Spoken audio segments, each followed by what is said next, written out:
Oh, I also caught up with Invincible. Yes. Yes. Wait. Oh. He deserved it. That's all I'm gonna say. Like he fucking deserved it. Yes. I was like, oh, I felt so good. Dumbass is going like, oh, I'm preventing Mark from being evil and stuff. Is like, you fucker, you just created it. Yeah. You deserve every hit. Mm-hmm. Yeah, he deserved every ounce of pain.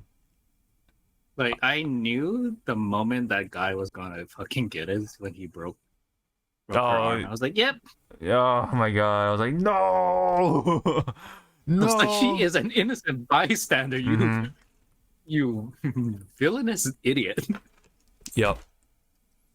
But you know he done fucked up. He done fucked up. That's when, like, I guess his future self, like, all beat up. He'd be like sitting. So, you're wondering how I got here? Yeah. Huh? Let me show you.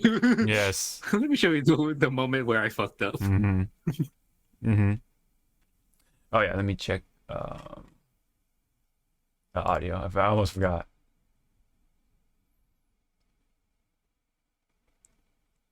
But I do like what's it called? The consistency with Robot and Rex. And I was like, ooh, I love this. It's Yes. Like, yeah. it's like I love that. I love that. Like, yeah, I love that idea. It's like, yeah, you're probably gonna act like Rex likely because you have his body essentially or his DNA or whatever. So yeah, you're slowly being assimilated, integrated. Yeah, taking on traits of Rex, at least in that universe anyway. I don't know if we'll see if that happens in the one we are mainly looking at, or mainly focusing on. I believe. Okay. Your turn. All right, I'll do that. Say something. Hello. All right, cool. I heard that. Yeah, hopefully we don't get that problem again where the live stream was like so behind that when I ended it, it like cut off where I think we just were finishing up our Final Fantasy talk or something like that. It was really random. I was like, what the fuck? It was so weird. Oh, did you get a... Oh, that's funny. Oh, man. All right, I guess we can start with that. Yeah, we can start with that because... I needed a new mouse pad too. Oh, yeah, there you go. You know what's funny? And then my friend... Yeah, oh, wait, no, go ahead. Go ahead. My friend's like, this shit is gonna get dirty. I was like, that's the point. Look at Snorlax. He's eating. Yeah. Kind of, it'll fit. It kind of works, yes. As weird as that sounds. I was about to say though, you got a new mouse pad. I actually got a new pillow. It's like I had a memory foam pillow before, but like it was like old, like it was like plus 10 years or something. So I was like, yeah, it was definitely time for showing the age. Yeah. And then once I bought a new pillow, it's like, you know, it's like firm, and I compared it to my other pillow. I was like, yeah, okay, it's done. This pillow is done. And like my neck was like hurting a lot of times, so I was like, yeah, I think it's definitely time for a new pillow. And then when I used it last night, it was like noticeable difference there. I guess I can show you what you're gonna get. Two things from me sometime when my next paycheck. Okay. I'm only gonna show you one of them. All right. Your choice. The big one or the small one? What? Wait, what? You're gonna get two things from me. You want to see, but you're only gonna see one of them. Oh, okay, I see. Do you want the big one or the? Oh, do I want to see? Do I want to see the big one or small one? You know what? Just show me the big one. All right. It'll probably show up on camera better. That's why.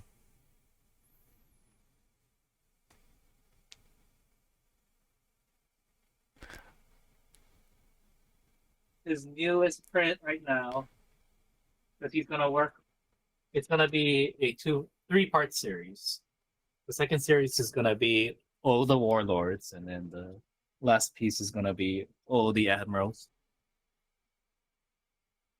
So this one gonna be for you. Oh, what? Yo, that looks so sick. Damn. Damn, you got me that? Wow. Wow. You did not have to do that, but thank you. Wow. I will enjoy that whenever that arrives. Dang. Now show me the other one. I'm kidding. I'm kidding. No, I'll show you this degenerate book. Oh man. No, that's awesome. Thank you, man. I really appreciate it. Oh wait, we are like. Yes, anyways, we are. hi chat. Yes. I'm just showing off what I bought. Yes. I was just about to ask. Oh, Sakimichi. Wow. Okay. Yeah. Okay. I just you're like, wow, it's not gonna be wait. Okay.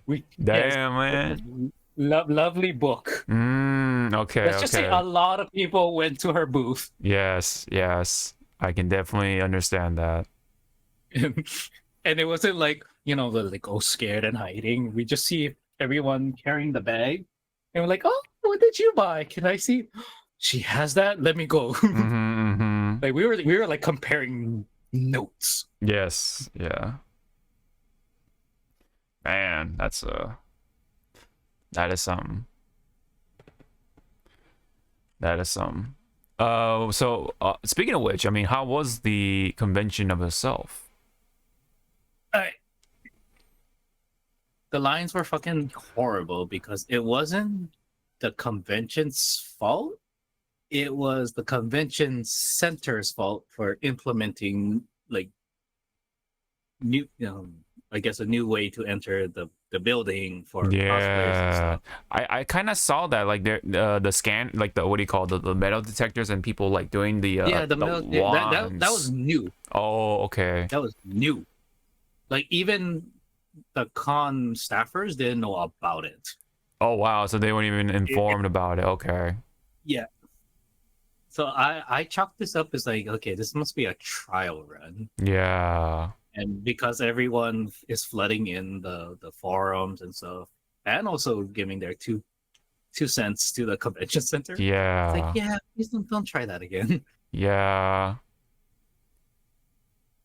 I mean, if they are going to do it, I mean, you gotta tell, like, yeah, you gotta tell the staff, the rest of the people running. It's like you gotta tell the staff and kind of make it like a public announcement. Yeah. Like, go on news, like our local news, and say like, hey, if you're coming to the convention this weekend, Yeah. just let you know we have a new security policy. Something, right? So yeah, to get people like, okay. Yeah, especially let the what do you call the anime conventions, like, social media staff, so that way they know, like, okay, we put this out, they'll for sure somebody will see it, and then hopefully word of mouth will spread it out to help inform the people. But yeah, I saw that, so I was like, huh, that's really interesting.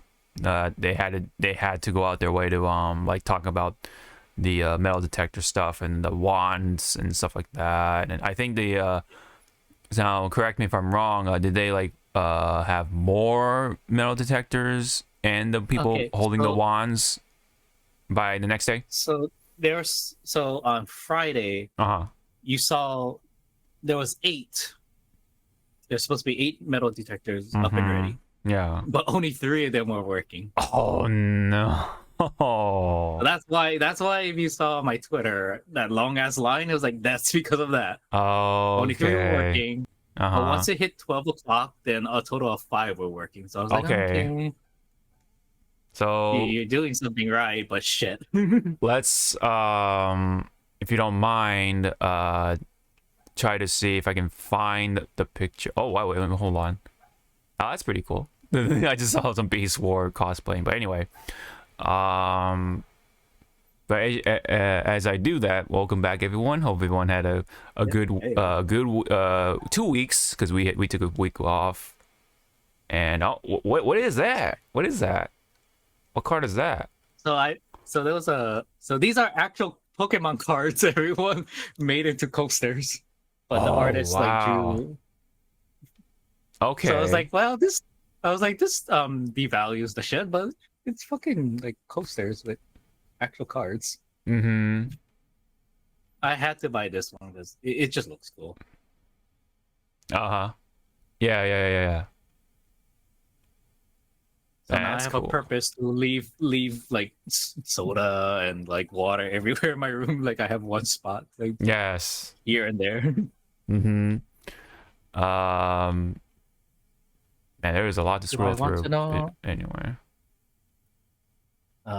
You have to go back like a week ish. Yeah, I'm on March 29. What is exactly when the pictures start? Oh yeah, I see the bag. Yes. Oh, there you go. It's supposed Oh to be the 29th. shit. Is that it? Oh Yeah. my god. Wow. Man. Hey, screen share. Oh yeah. Sorry. Thank you for reminding me. I will do that. Okay. So there's the picture. Is this the picture that you're referring to? Yeah. Oh man. Well, welcome to Disneyland Hawaii edition. Yes. How was it when it came to like the masking and stuff like that? I'm just curious. Like, did people wear their Okay, masks? so yeah, some people wore masks, others didn't. Yes. Okay.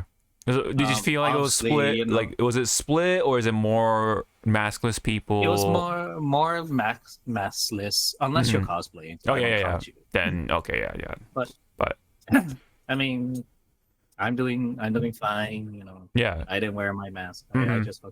just said fuck it. Yeah. I'll just pop in the vitamin C pill and just be on my day. Yeah.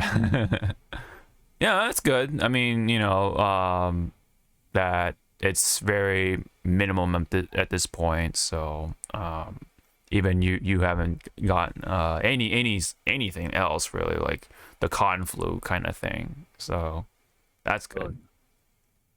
No, the only con flu I have is there goes my bank.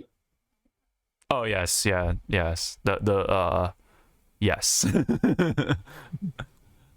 The wallet, the broken wallet itis.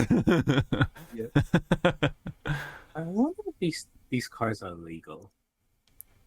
For what? Magic? Like, what are you talking about? Pokemon cards or Pokemon. Magic or? Oh yeah, I don't know. Yeah. I mean, Dang. they're like fan made, but Okay. They look cool. Eh. Yeah. yeah, I have it like if you scroll up. Okay. So there's Yeah, there's the book. that's the bag. Yes, that is the bag.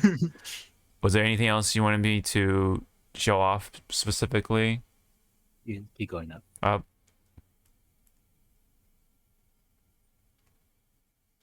Keep going. We'll talk more about the Gundam. Yes, we'll talk about the Pissed off Gundam. at that. Yeah. That sucks. Yeah, but we'll get to that in a bit. Yeah, the jersey, my friend. That's cool. Yep, that fucking made me cry. Which one? Oh, yeah, we'll definitely talk about that too. But with Oh yeah, right. So if you go in, just click on part 6. oh, parts. Okay.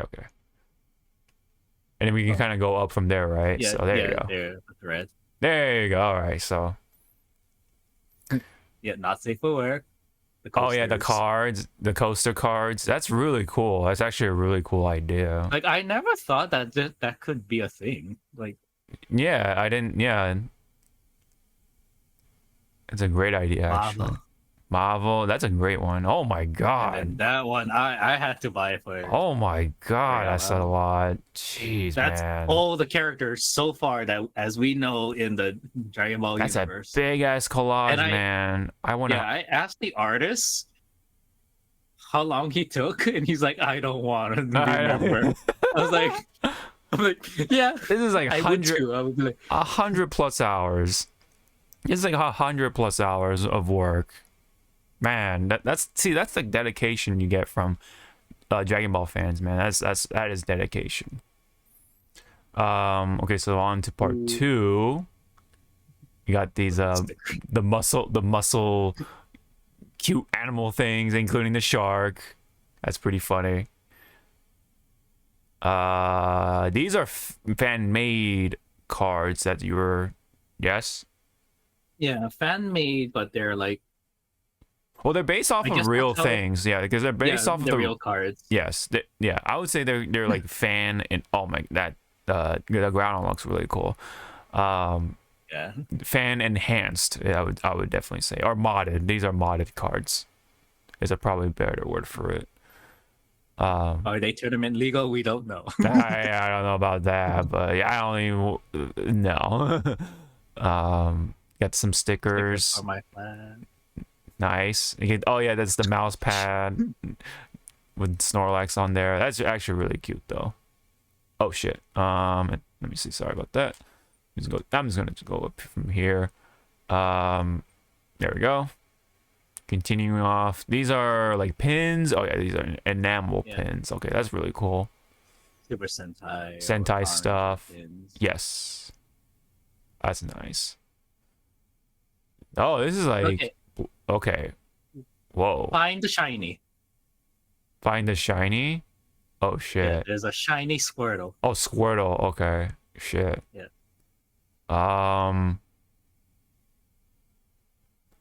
You had it with your mouse at the first start. Oh, is it? Like, holy shit, you found it. Okay, I'm gonna okay. I'm gonna point with my mouse. I was like looking with my eyes. I didn't even like realize. Okay, warm. Yeah. Right there. Yeah. Okay. I sorry. Because if you can see by the eyes, you know the sparks. Yes. Yeah. Yeah. So this artist had like 2 different versions. Had the shiny version and the regular version. Yeah. To get the shiny version, you have to spin a wheel. Oh. And you have to land on shiny to get the shiny version of this. Oh, and then you got it, and you got the shiny version. Okay. Yep. Oh, that's cool. That's a cool idea for giving out some prizes. This one, if I had the extra money, because it was 110 for the other version, it had a lot of gold foil on it. Oh, where wow. the flames were and stuff, and I was like, Hey, yeah, you get more, get the most out of it, but no, this looks really cool though. I like this. I like this. It's really cool, really nice. And then you got Nergy, yeah, with the charm. You got some Godzilla stuff in here coming in. All right. That's really cool. Gold foiled. That's the Darth Vader one. Foiled and more. Regular one. That's a regular. That's really cool. Got some monies. Yeah, I forgot what they're called, but it's like those gold money and stuff. Yeah. So the bottom one is only Kawaii-Con exclusive. Oh wow, okay. Because it has all the shonen like shonen and like yeah characters on there. But in the back of it, it's Nami and Robin. Wait, in what? their beach wear. So I don't have. Like you mean like when you reverse it? Like okay. Yeah. I see. It's Nami and Nico Robin in a nighttime setting of Waikiki, and I was like, that's actually pretty nice. They should have tried to put the what do you call the female protagonist for the same. Yeah, that would have been kind of cool. But yeah, it looks nice though either way. I like the Batsumaru money there, the gold bill there. We got more Godzilla art. This is a series from an artist named David Wong. Oh, okay. Godzilla and King Ghidorah are glow in the dark. I need to find a frame for them so I can put it up. Yeah. And these are raw scrolls. Raw scroll. Oh dang, you got Kiryu, you got the Mega Godzilla Kiryu. Yep. Yep. It's funny because he said he wants to redo this one. So when he's done with it, he said if I still have it in good condition or bad, whatever, I can go switch it. Oh, okay, that's cool. But Swap it out, yeah. I was like, "Hmm." That's cool. And then you got part 6. That's the one that you're gonna send me, right? So that looks really cool. I like that. I love the ideas from it. You know. And then this one. Elden Ring. Oh, it's Elden Ring. Okay, I was about to say, like, I wonder if this is just like a general fantasy thing, or okay, it has to be from something. Who's the artist for? Is it the same artist for all these? Yeah. So Varden is like a really good artist friend that always comes down. Nice. So that's the commission. Mm-hmm. And then Final Fantasy 14 character people. Oh yeah. I see. That's really cool. And then oh yeah, you got the charms down here. Yeah. Yeah, from Wave Chan, and I can't wait to see her again in at Evo because I need to buy something else from her. Oh yeah. Because she said that she didn't have it in time. Then she had the old ABBA key charm and stickers, but she wants the new one. Yeah. She wants to make the new one, so she said she'll have it ready by Evo. Yeah. I was like, yeah. Yeah. Then to end it up is Fate. Fate, of course. Hassan, of course. So this artist had Quetzalcoatl, but both versions of her. Oh, okay. So it was her her with the headdress, and then one without her headdress. That she was like pharaoh. Looking. Okay. Yeah, so I was like, oh. All right. Well, is that it for my 5 stars, everybody? What's up? Look at all my 5 stars. Yeah. Mean, Yeah. So is that all the swag you got from Kawaii Con? Oh no, I have another swag that I keep forgetting to post it. Oh, okay. Oh wait, we have an exclusive. It was a late birthday Christmas present. Gotcha.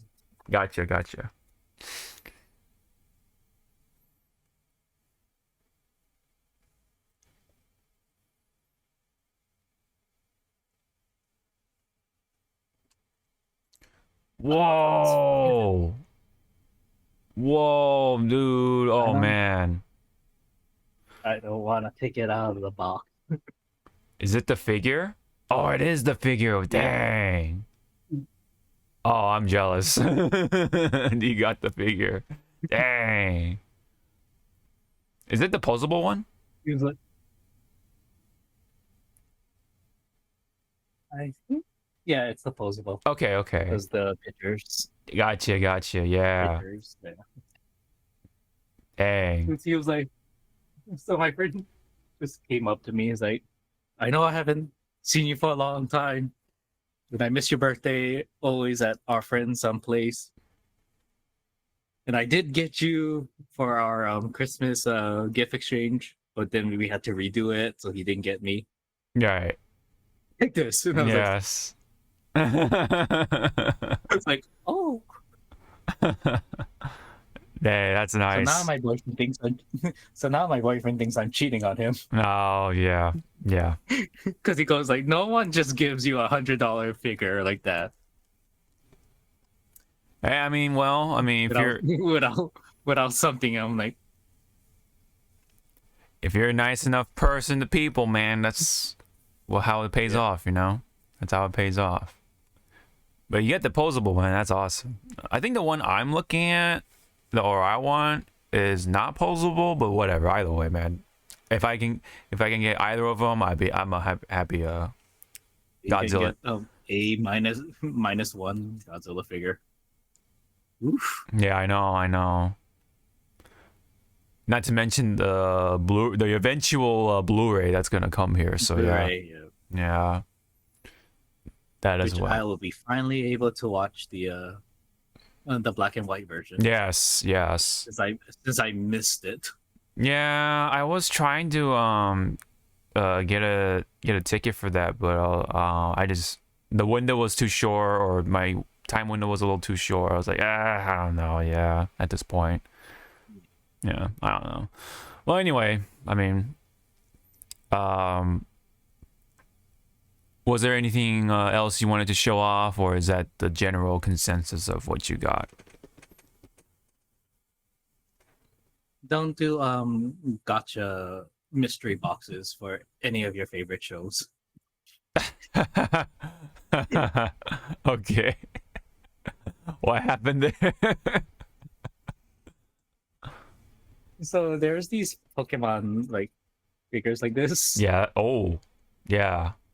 So my friend got the one I wanted. What I got was a Sylveon and a another one had Pikachu, and I keep forgetting that Pokemon's name. It's the Cotton Bird, the final form of it. Swablu? Well, Swablu's final one. Vinyl, Starts with a yeah. Like Ada some. I think it was like yeah. something like I know who you're talking about. Yeah. So I didn't get those. I mean, I didn't get this. So my two that I got was, I guess you can say, was SR. Mm-hmm. My motherfucking friend got Rayquaza and Dripply. Is that Pokemon that looks like a shark and it has like the two little babies on its head that shoots out? Wait, is it a dragon type? Yeah, it's a dragon type. Oh yeah, it's a dragon. It's actually like Dragon Ghost, surprisingly. I think I know who you're talking about though. Yeah, it's like it's like a stealth fighter looking thing, right? Yeah, it's a stealth fighter, and then like it's got like mini. It's got like mini little babies. They're like little babies. Yeah. Okay, yeah. I know who you're talking about. Yeah, Radi's just go like pew. Yes. I got mad at that. Yeah. I was like, how is it that because the owner of that stand was like watching me, because you know when you're looking for what you want to weigh it and like squish the box to go like, okay, you're lighter than this, so you must be this. You're heavy, so you must be this. Yeah. I guess final one. I wanted the Latios of this collection, but it grew on me. Yeah, you cannot see it, but yeah. Oh, nice! It's like one of those little diorama things. That's really cool. Yeah. With what was that? It's like feel. It's like feel and seal. Yeah. Yeah. That's actually really cool. It's like, you know, you grew on me. Yeah. But yeah, that seems like that's like pretty much it, right? And then during the time you watched Godzilla, right? And then you did the thing, and then but sorry, was there anything else? We'll talk more about Godzilla later. Later on, yes.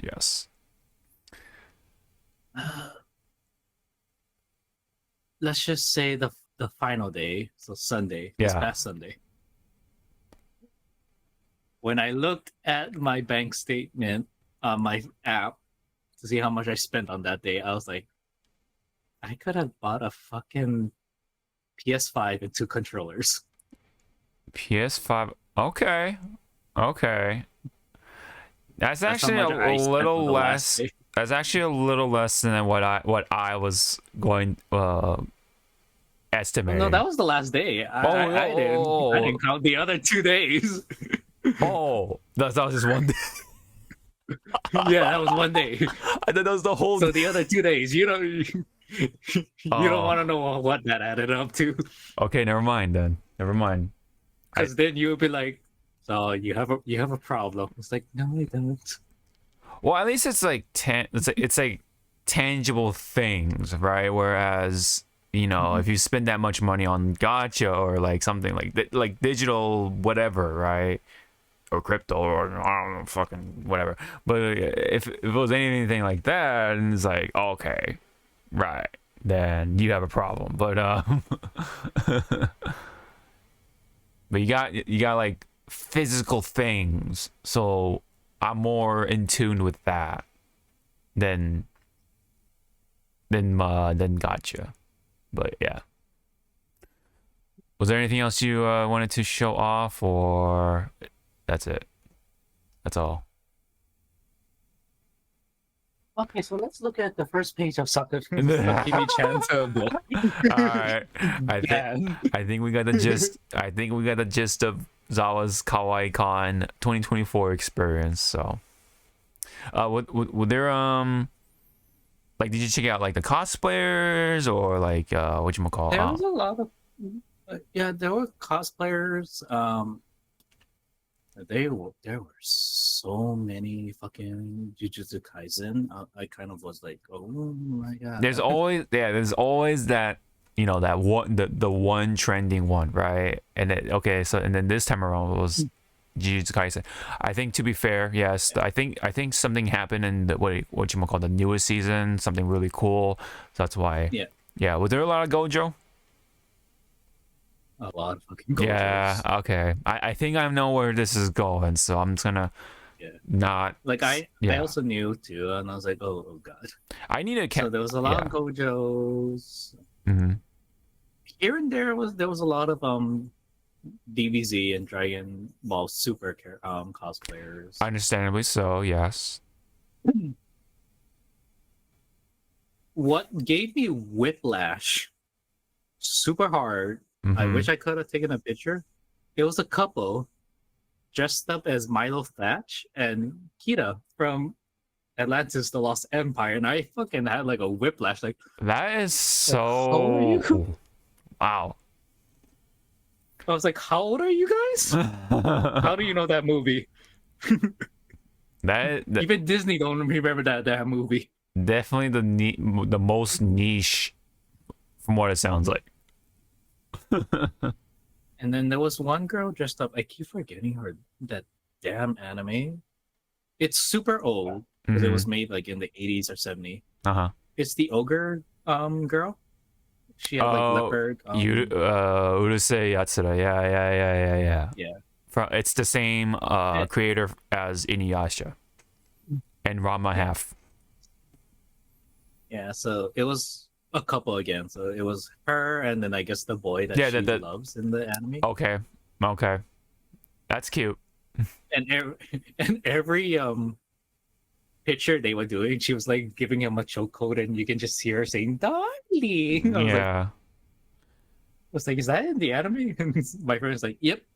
Yeah, because like the male, the dude is like, you know, a womanizer kind of. So from what I've gathered, and then, you know, she's the one who, you know, likes him or whatever. So she gets jealous and all that stuff.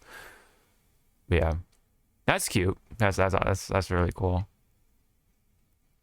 The one that I really love, and God bless you, sir, that was carrying your daughter on your back, was someone cosplaying as Tanjiro, and his daughter was okay, I see.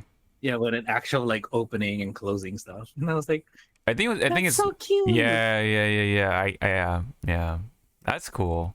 I can definitely visualize that. Yeah, I was like it's like that's so cute. Your back must be fucking dead at this point in time. Yeah. But now for me, for cosplaying, I threw myself back into a corner for telling CV that I'm gonna try and finish my next Kamen Rider cosplay by next year, and he's like, I can't wait to see it next year. I was like, ah, shit. Yeah, I fucked up. On to your next project, right? Yeah, I guess you'll just put it into chat cast. Okay. You get to see which what it is. I won't say out loud. Okay. All right. I figured. All right. I figured. Something from yes. Yes. From him. Yeah, from yes. All right. That's pretty much it. Cool, man. Cool. So, You had a good time at least? PSA to yeah, I had a good time. Nice. Yeah, PSA. Sometimes it is better to go alone, but it's much better to go with friends. Yeah. Yeah. It's hard. It's another yeah. For me, PSA. it's hard because in my circle, like I don't have like immediate people that are into anime and stuff like that, and then whenever I do, they're like always busy or something like that. So and plus, I mean, for right now, at least in this case, I'm still like not super comfortable with the whole convention thing for right now because of the COVID aftershock thing, you know. So Another PSA. I'm gonna try to do it next year. yeah. Have a friend to hold on to your money if you're very have an impulse buying. Oh, yeah. Yeah. In your specific case, yeah. Shut up. Like, shut up. Yeah. I get it, man, but I get it. No, man, it's a bunch of good stuff though. That's good. I mean, because you know, people work hard on that stuff. People want to support them, you know. I get it. Like, I mostly buy stuff from the artist alley because I want to support artists. Yeah, for If sure. you go on the dealer side, guaranteed they're kind of ripping you off with like the prices, The dealer's side? gouging and all that. Yeah. Oh. So artist alley and dealer's room. So dealer's room has like the like physical media, like Oh, like the toys and like got all the figures. toys, Gotcha. Okay. Yeah, yeah, they up the price because they just wanna. Yeah. Okay. because they know people will buy. Yeah, that's the thing. Yeah. So so that's a good little thought. Like, yeah, if you're gonna spend your money, I say try to have your budget a little more towards the artist alley and stuff like that, just because, yeah, people, it's the people, right? And then the dealer's room, from what that sounds like, it's a little more on that, that corporate end, like, Corporate or those. It's like because there was another figure I wanted yeah. that is hard to find because they discontinued it. Mm-hmm. It was a King Kazuma from. Oh shit! I forgot that movie already. I fucking love that movie. Now I forgot. From Summer Wars. Mm-hmm. Mm-hmm. It's the bunny, the bunny with the red jacket. Uh-huh. Same. Uh-huh. It's made by the same director that did the first Digimon movie. Gotcha. Yeah. Like the fucking story is like unapologetically the same. Yeah. So the vendor I saw was selling it for like 180. So me just looking, going like, okay. Yeah, you're looking up the thing. Looking Yeah. at the figure, Mm-hmm. and then looking at like the price difference. I was like, oh shit. Yeah, that's the thing You're to do. about like $50 more. Yeah, I remember. Yeah. That's the thing to do. Like, I know. Here in Cali, we have a Frank and Sons. They I think it's like every weekend or something. I forget what it was. It basically they set. It's like a big vendor thing. They have a bunch of people, selling their retro figures and all that, like, nerd stuff.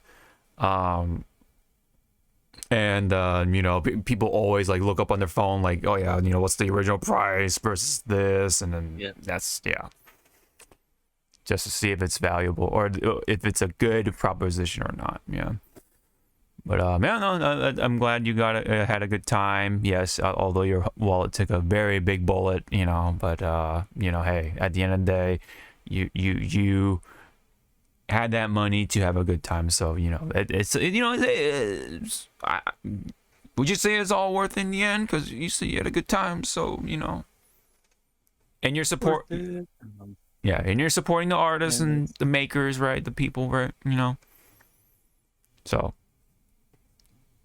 it's for with the artists I've been supporting for like 10 years. Yes. 10 years plus. Yeah. I get free shit from them. Yeah. See, it pays off. Pays off to be, just be a good person. Just be, just be a nice, supportive person towards whoever you want to support, and make small talks. Yeah. Yeah. And don't be afraid to ask, like, as artists, like, if you're like wanting to draw, don't be afraid to ask for tip, like how to like Yeah. where to go and what to use and stuff. Mm-hmm. Yeah, for sure. Oh, And that's why like I have different artists. Like some are full on physical media. They don't like doing digital, and then I have the digital side. So I have like two outlets to go like, hey, yeah. how do you do this stroke? Yes. Speaking so of artists, and you're kind of leading with the hands. I haven't taken a pic. I haven't put this on social media yet, but I actually was able to get myself this. This order came in very recently. I got the hand. I got the artist reference hand thing. Can you just turn it? Yeah, keep turning it. Keep turning it. There you go. All right. No, I took it off from the stand. So yeah, what I have is a tool essentially for artists have a reference for hands. So you can, it's very articulative. You can bend the palm, like here I'm doing, so you can make it like squish. like you can do like this, right? Look, you can even see like the like the lines that actually support, that sort of, that sort of stuff, right? That sort of, yeah. I don't think you meant to do that. I was like, see, yep, there it is. Yeah, no, that's but the point, yeah, is that you can like articulate even like the palm, right? So it's actually really cool. It's a cool conversation piece for sure. But like if I do go back to being very active on drawing, I have very nice like thing for hands because yeah. This man has a really good reference now instead of using his own hand, because it's hard to like look. You could draw, yeah. You can I mean, that's how everyone start off. They use their body parts. Mm-hmm. Yeah, now you can do this like that. It's actually really cool. Funny. Mm-hmm. I mean, I should get that because I suck at drawing hands. Mm-hmm. So how I got this was through a place called Zen Market. So Zen Market is essentially kind of like a middleman for between Japan and here, right? And you know how hard it is to get stuff from Japan as, To get here. yeah, as somebody who doesn't live there, right? You and me both, right? So Zen Market makes it all really easy. Like you just have to well, it depends, right? Because like it has to be available in the store that they're that's like in their scope. You pick out the order and then they essentially get it for you in Japan, and then you create a parcel, and which essentially means it's like creating an order again, but for the shipping. So once you make that parcel, then they're like, okay, we know your address, all that stuff. We got your address. Now we can then ship it to you, sort of thing. So it wasn't too bad either, like on the cost, because of course with the Japanese yen conversion rate right now, it's pretty crazy. Yeah. This is all like for I somehow made it into a peace sign, but I'm just like fiddling with it. I got it for like $100, like around 100, like not too. It's like $115, all things considered. Like, you know, if you compare it to like just like trying to get it straight from Japan, sort of thing, with shipping costs and all that stuff. So, all things considered, Zen Market, especially if you live here in America, is the way to go if you want to get some Japanese goods. So, I definitely endorse them. Not in the sponsor or anything like that, but Zen Market is very good in that specific sort of need. So that's how I was able to get this, item that you can only get in Japan, and pretty much because they're not gonna sell it here. Like, are you kidding me? You know, Yeah. unless they have a specific Japanese store or just happenstance to luck, But yeah, Or you have those like those art supply stores that will have them, but they will be selling it like super expensive, so they can super some profit. expensive, very limited numbers, and then and then people are gonna buy it just because that's like, that's because they need them, right? It's such a specific niche need, but it's because it's so limited, they sell out very easily. If that's even the case, if we're lucky at that. So, yeah, you can definitely really see of how articulate it is. Like, I can even do the reverse, like, hand thing almost. Very cool, very, very awesome for what it is. Now it's about to shoot an energy blast or something, I don't know. But anyway, you can do of course, the what do you call it, the finger gun, of course, very easily with this. So, Are you able to? Well, speaking of Jujutsu Kaisen, Gojo's yeah, I think so. Look, yeah, so it's that flexible, bendable. Yeah, very artistic. See, like, as long as I straighten out the fingertips, yeah, you can pretty much do all the like the hand gestures and everything. A lot of points of articulation. Very cool. But of course, by itself, it would be $80. So, very specific name to us. I think it's called the artist support hand or something, or support item. I have the box for it, so yeah, artist support item, and yeah, it just says hand model, hand model, and of course, who makes it? Called Tobukiya, of course. It's like, there it is, kids. Very very well known within the anime nerd culture.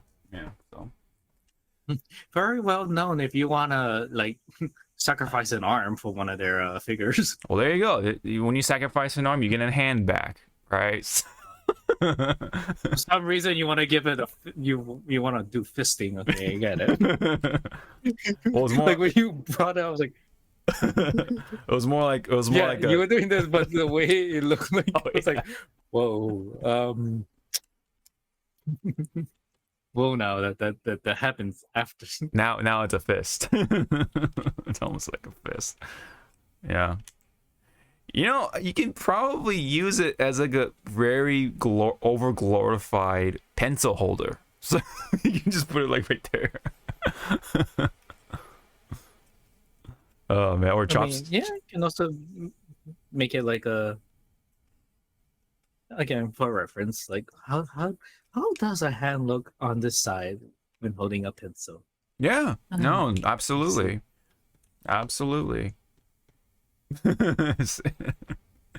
Man, it looks really funny, like, obviously, but when you use it, it's like it's going to be really handy, if you're really into No art. pun intended. Yeah, get really handy. Really handy, right? Yeah, I mean, totally. But yeah, I know people listening are just gonna be like, what the fuck are you talking about? But He's playing with himself with his hands. There you go, kids. there There's you your go. visual. That's all you need to know. That's all you need to know.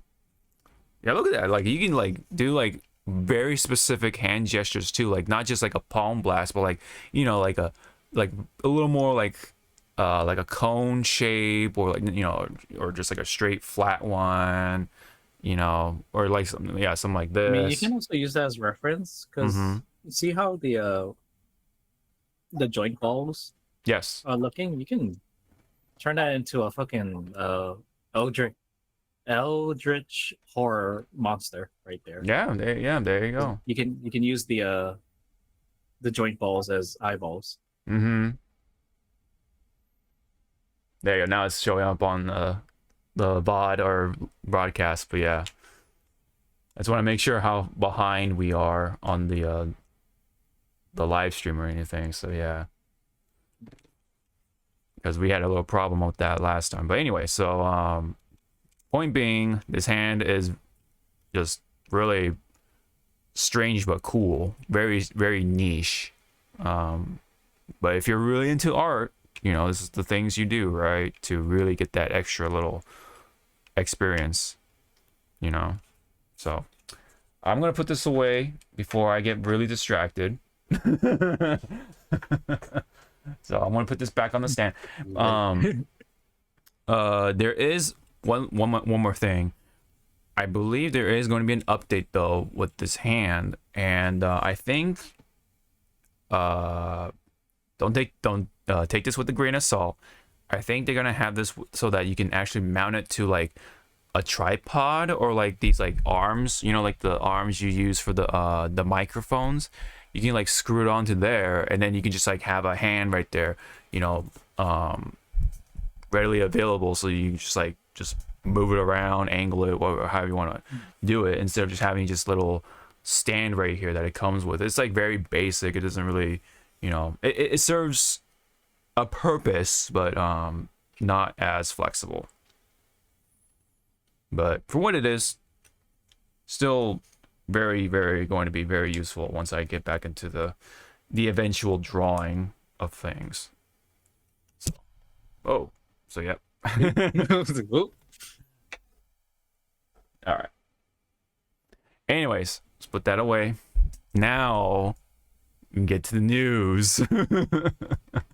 Get the news. That was the news. Thank you for coming. Bye, guys. I know, right?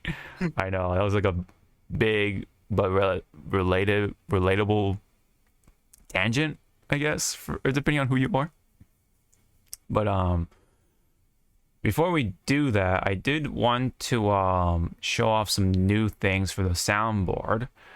I did show off this for Zawa already, but I was like, okay, so the context of this, are, I guess, the joke is that, Zawa is always pulling on FGO, which is like arguably probably the worst thing you do for gacha stuff, even within the gacha world, because of how archaic the pity system is now in comparison to the new gacha games. So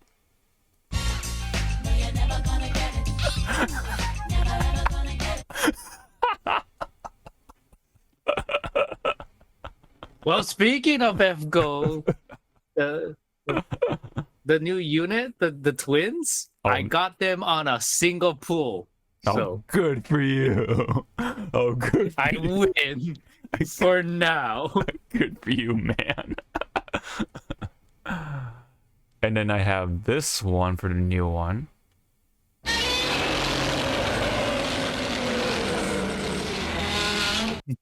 So I went ahead and got the Heisei / classic Godzilla roar, just because we have this one, sure.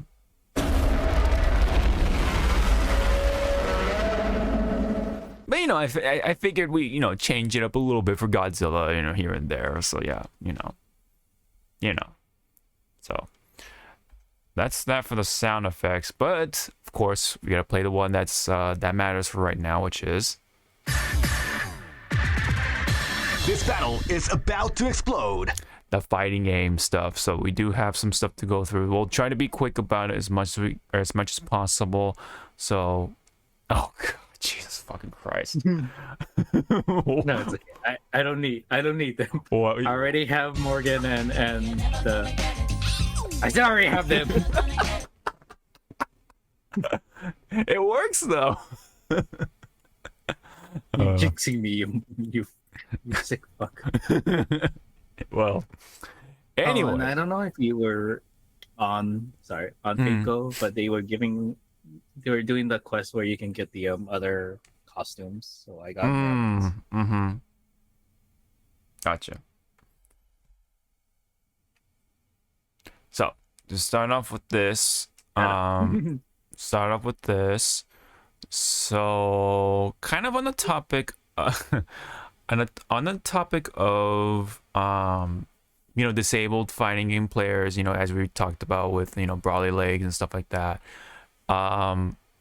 So Gino kind of like mega horn this story, essentially, kind of like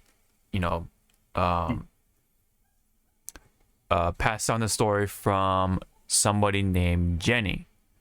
So this is from Gina's words, saying Jenny, a disabled fighting game player, started a crowdfunding campaign to support their dream of attending EVO along with 3 caregivers. The goal was $3,000, but in one day, the Japanese FGC has donated more than $7,000.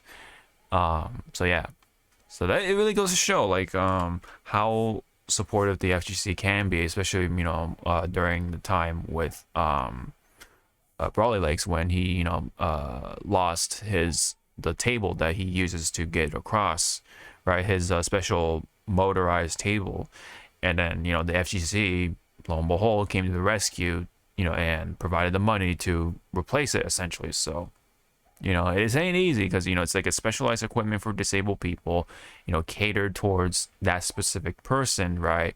So how it is with the costs and medical and all that stuff.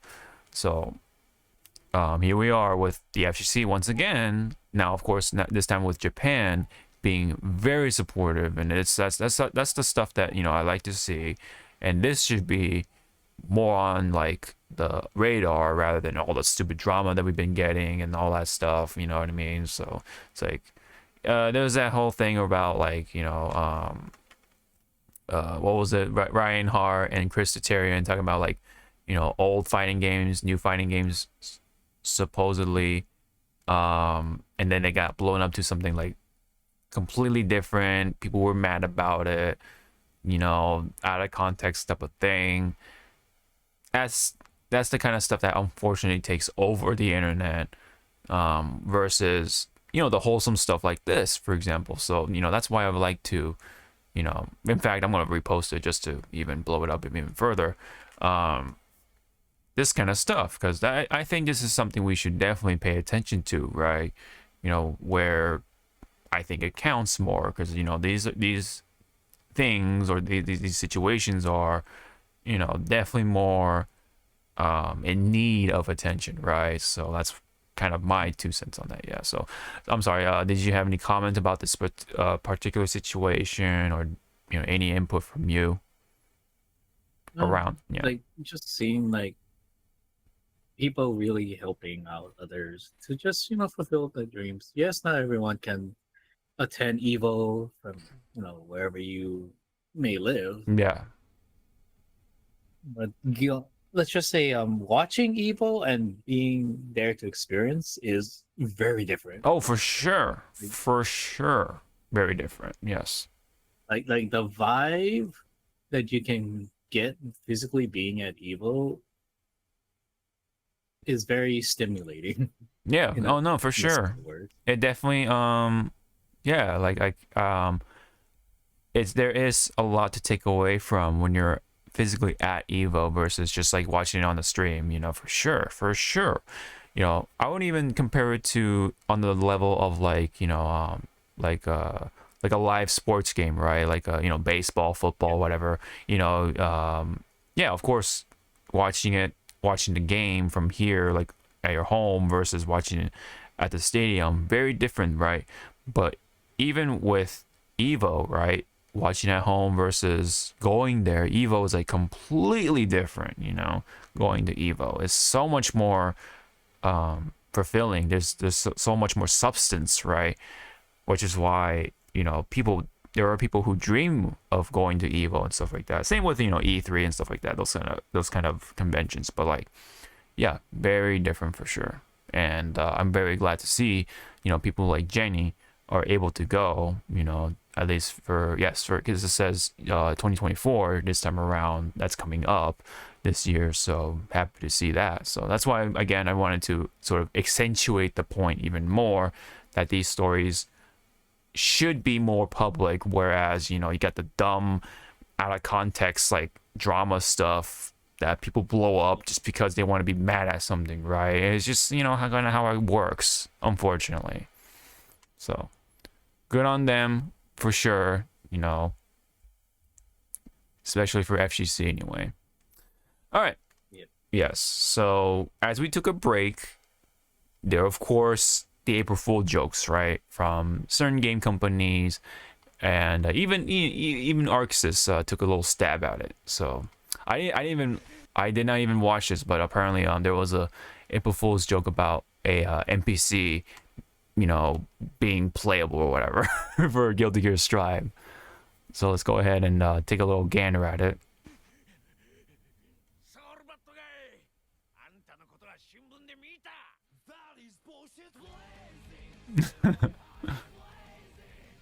I want to, like, in my head canon, like someone in the studio was the voice. Yeah. Like probably like the janitor or something. The staff.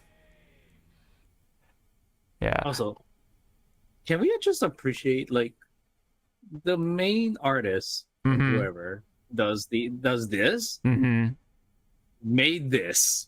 Like this wasn't like, oh, we're just gonna use the in-game model. No, this was like they actually like, drew the thing, yeah, or made the thing. Yeah, you're right. You know, absolutely.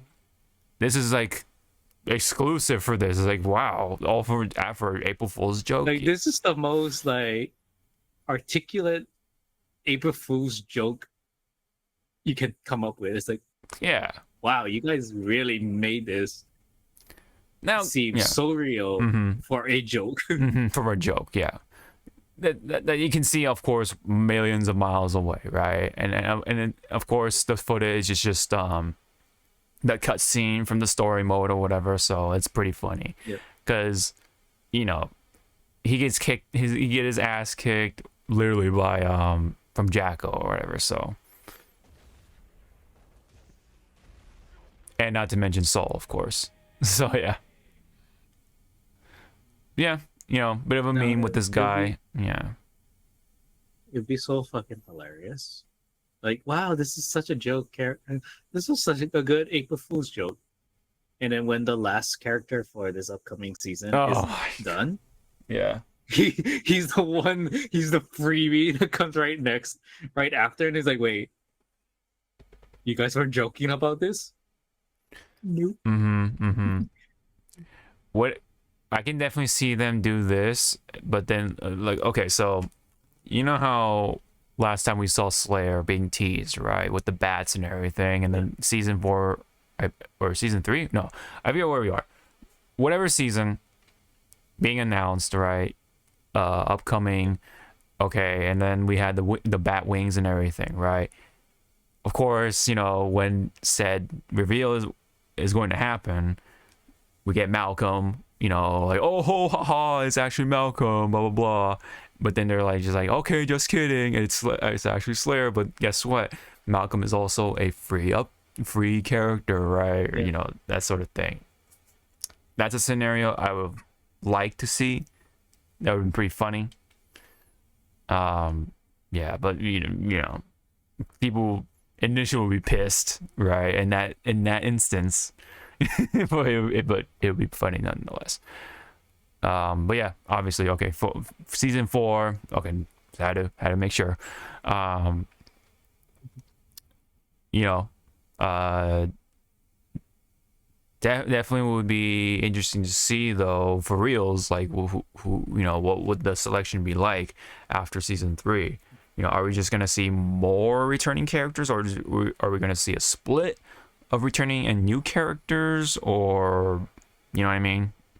Yeah, all that being said, but either way, nice little April Fool's joke. They actually put some work into it, because look at the freaking art splash thing right here, with Malcolm right here, all for like what, 30 seconds, so pretty cool. All right, on to Street Fighter 6 in Japan specifically. So I guess Street Fighter 6 has been doing pretty well for the most part, apart from some few negatives, right, involving with the avatar costumes and stuff like that, blah blah. But when you take away that, it's actually doing pretty well, or actually so well in the popularity side of things, that in Japan, according to Hi-Fi anyway, Street Fighter 6 has become so popular among streamers in Japan that Rage can organize a tournament of 16 famous streamers who have been playing Street Fighter 6 seriously, and bring in so many viewers online and in person, with 5,500 yen per ticket. They even have tickets for these events, and people watch them. People go watch them live, and each streamer can bring one pro player to coach on stage as well. So that's actually a pretty cool like little rule that they add in there too, like if they wanted to. So that's actually really neat that they have these events with the streamers, like these popular Japanese streamers. It would be, if you want to make an equivalent here, it'd be like seeing like Ninja and like all these other popular streamers, like Mizkif and all that stuff, play Street Fighter at an event, and people have tickets for them for people to see. You know what I mean? So it would have. I mean, we've had stuff like that almost, but I think maybe it just wasn't marketed to be like that event, as popular. But in Japan, they do.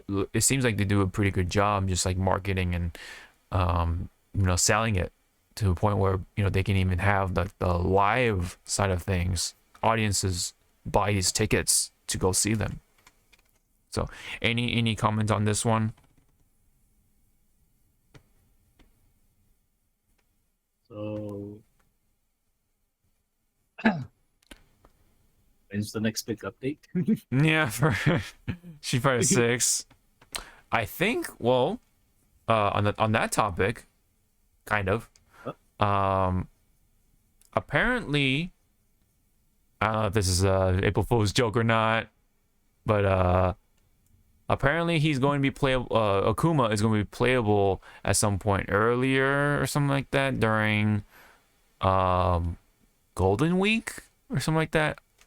I don't know if this is a April Fool's joke, but it's okay. It says what was initially believed to be a April Fool's joke turned out to be a real announcement. Okay, so it's along those lines. People thought it was fake, but no, it's actually a thing. So in Japan, they get to have some hands-on with Akuma / Goki. That's his Japanese name. So, or his name in Japan rather. I'm just seeing if there's anything else. So apparently his the early playability will be at a real battle hub. I guess they have set up in Japanese city Gamagori. So again, that'll be during May 1st through May 6th, which is apparently Golden Week. Yep. And yeah, so oh wow, Gamagori is in the Aichi prefecture, so that's like the same within the same sort of circle as like Nagoya and stuff like that. So all right, well, I mean, that is something, right? So, and it's not an April Fool's joke as we initially thought. It's a real thing. So obviously Akuma is very highly anticipated at the moment. We're still waiting, but Japan gets to get their hands on you know, at some point. So lucky them, right? You know. Yeah. I wonder though, if any of like the non-Japanese players will actually fly out there just to try out Akuma. Just you know, just and go to that city, go as far as to you know spend like like what $1,000 for a plane ticket just to play Akuma for a little bit, you know. Oh, we I get know that. it would be like, it's like, honey, let's go to Japan. Okay. Arrives there. Babe, where did you go? Yeah, right. Uh, Yeah, He's like, I'll call you back. It's my turn. Your turn for what? yeah. Yep. That's like this funny little scenario, right? Yeah. Possibly. All right, so a little back onto the topic of disabled gamers and stuff like that. So as we talked about, you know, Brawley Legs passing away, you know, may he rest in peace. Texas Showdown, one of the more prominent fighting game tournaments yearly, obviously taking place in Texas. Texas Showdown is actually commemorating a special Ultra Street Fighter 4 tournament for Brawley Lakes in his honor. So I think by that time, April 26th, it would have been his 36th birthday. So I guess registration is very limited, but it's kept at 32. So it'll just be like a top 32 kind of thing, I guess. And then winner takes all and earns a medal. So like, yeah, there's no like the prize pool is only for one winner, right? The actual winner, right, of the tournament. But it's like a little memorial tournament that they're gonna have, thanks to Texas Showdown. So that's really cool that they do this for you know, Brawley Lakes, of course, right? You know, because Brawley Lakes is from Texas, so pretty nice of them to have something like this. So if you don't have any comments there, I think you can definitely skedaddle along with the rest of the stuff, because yes, during our break, Eddie Gordo was revealed during the via trailer. I kind of don't want us to like get stuck on this too much, but yes, Yep. know that you know, Someone was happy. somebody was happy. Yes, for sure. We'll just take a look at the intro and then the what do you call his rage art.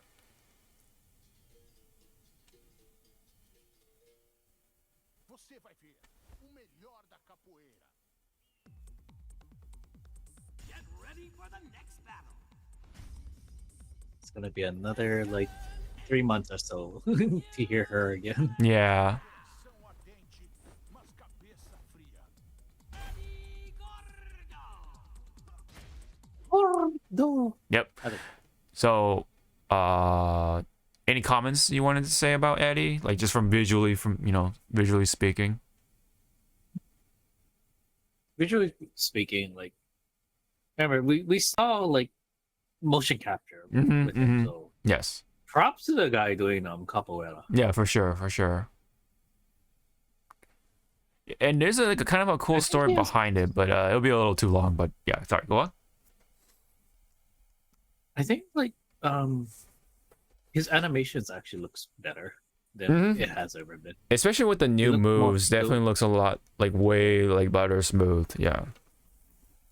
I think there are some old ones. It's hard to kind of like nitpick, or not nitpick, but like pick out like the old stuff, because it's like so it like just seamlessly blends in with the new ones because of how he plays now. Because I think he has stances, right? So, and in his heat stuff, it looks pretty potent for sure when he's in heat rush mode. So, but I yeah, do like the little I'll call them the wind effects, but it's the Brazil flag. the Brazil, yeah, the Brazil colors. Yes, I love the hit sparks, the hit effects for Eddie. Like, because each fighter in Tekken, or any Tekken in general, has like distinct hit sparks or hit effects. So I like that they kind of took the time to obviously, you know, yeah. yeah, put in the colors and the swirls and everything. And then I was about to say, I like his rage art. I love the idea of it. It's kind of like Black Panther almost, right? With the ancestors, or like the people and stuff like that. With the little different domain kind of thing. But people made a joke about Jujutsu Kaisen, speaking of which, earlier on. With domain stuff. Domain expansion. Yeah, exactly. I need to catch up on that. Anyway, so I like the little kick that he does. It's like the spring kick that he does is pretty funny looking, but it's pink. Yeah, exactly. Yeah, I don't know, just the way it looks, but yeah, I love the idea of it. Pretty cool. What did you think of his rage art? I like how he's like saying the wins are the wins of victory. And it's like, I was like, there's someone that would like to talk to you. Yeah, like about, Rashid. would win. Yeah. Like at first, like because the tornado is like Rashid. Yeah. Yeah. Then I did think about it. Like Rashid does kind of looking like he does capoeira, or at least he imitates it anyway. But it's a little. I do like how he has his ancestors or tribe or his people just playing in the background. Yeah, I know, just like vibing in the background. Yeah. It's like they're playing your funeral song. Yeah, I know. Yeah.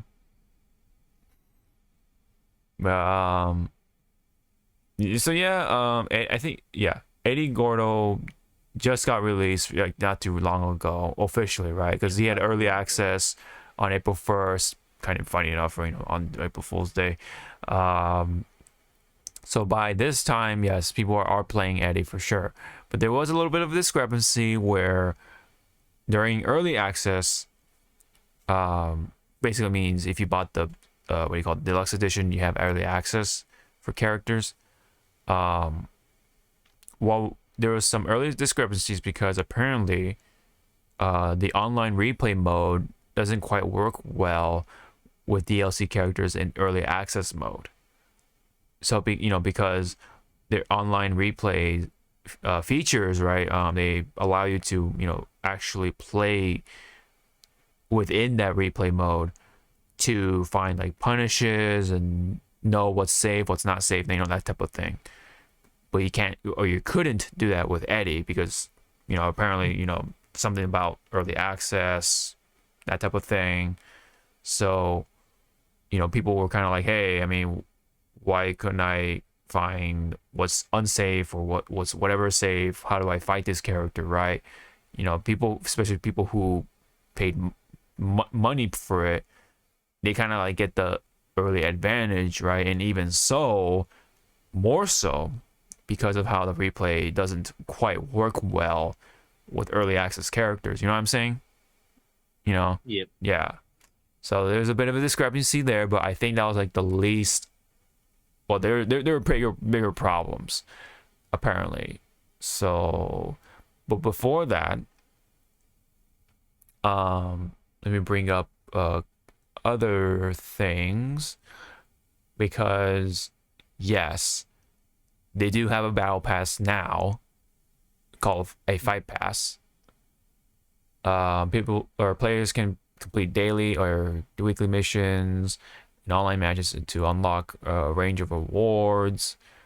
And of course that includes like stamps, stickers, and of course avatar parts, and of course parts for your customization for your actual fighters anyway. So of course people are kind of like rolling their eyes like, of course that's where the stuff is, right?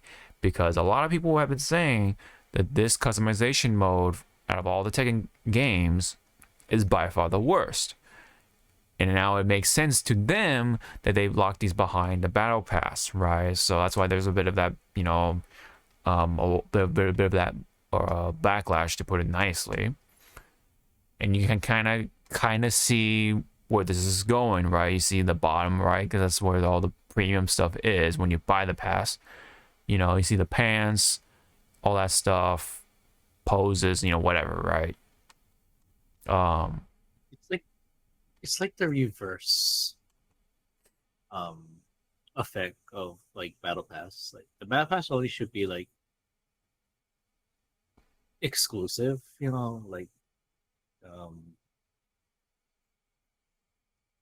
cosmetic stuff. And Mm-hmm. then you should just have like the regular side where you can just buy. I think we discussed it like a pack, Mm-hmm. Mm-hmm. like Yeah. a clothing pack, like uh Tekken 2 pack. Have all the Mm-hmm. characters in their Tekken 2 outfits, or and mix and match, you know, something like that. Yeah, yeah, like Or how the they're beach edition. yes. Like how they're doing it in Soul Calibur, right? You know, they have all those parts from what was it like, you know, previous Soul Calibur, or oh, look at this. We have the Tekken pack, right? We have King's Head, you know, the type of thing. You know, stuff like that. Should have been how they should have distributed, just because, you know, that's kind of like a little more on the norm side of things, but you know, there's been like this backlash or discrepancy about battle passes, shitty ones at that too, and especially with Suicide Squad till it killed this Justice League, and then Joker's out because, you know, Joker's like the new DLC character, but then, you know, all the bullshit that you gotta go through again, and then plus the battle pass, right? So people, whenever they hear battle pass, it's like, ah, it's like that curse word, you know, nowadays, and then especially here, how it's be done here, it's like, ugh, you know, people aren't gonna put up with this, right? Or they don't want to put up with this. But meanwhile, Tekken is trying to roll out these updates, right? Banning the rage quitters and stuff like that. Though disconnect rates still collect data even when not showing correctly. Um, apparently rage quitters get matched up with other rage quitters. That's pretty funny. That's pretty funny.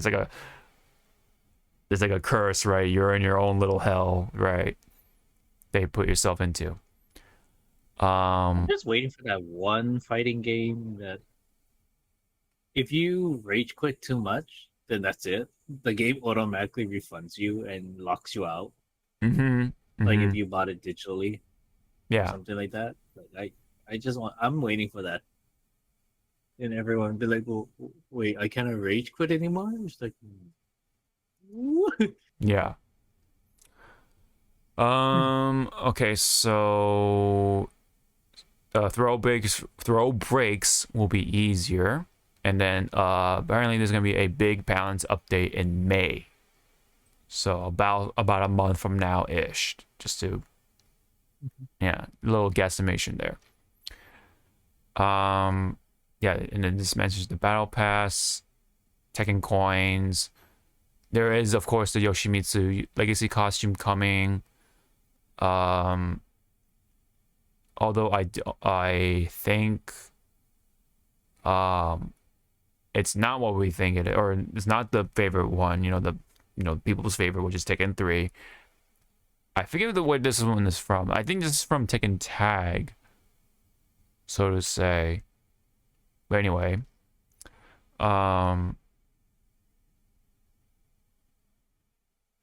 so yeah, and then there's early access for Eddie for 72 hours. That's been passed.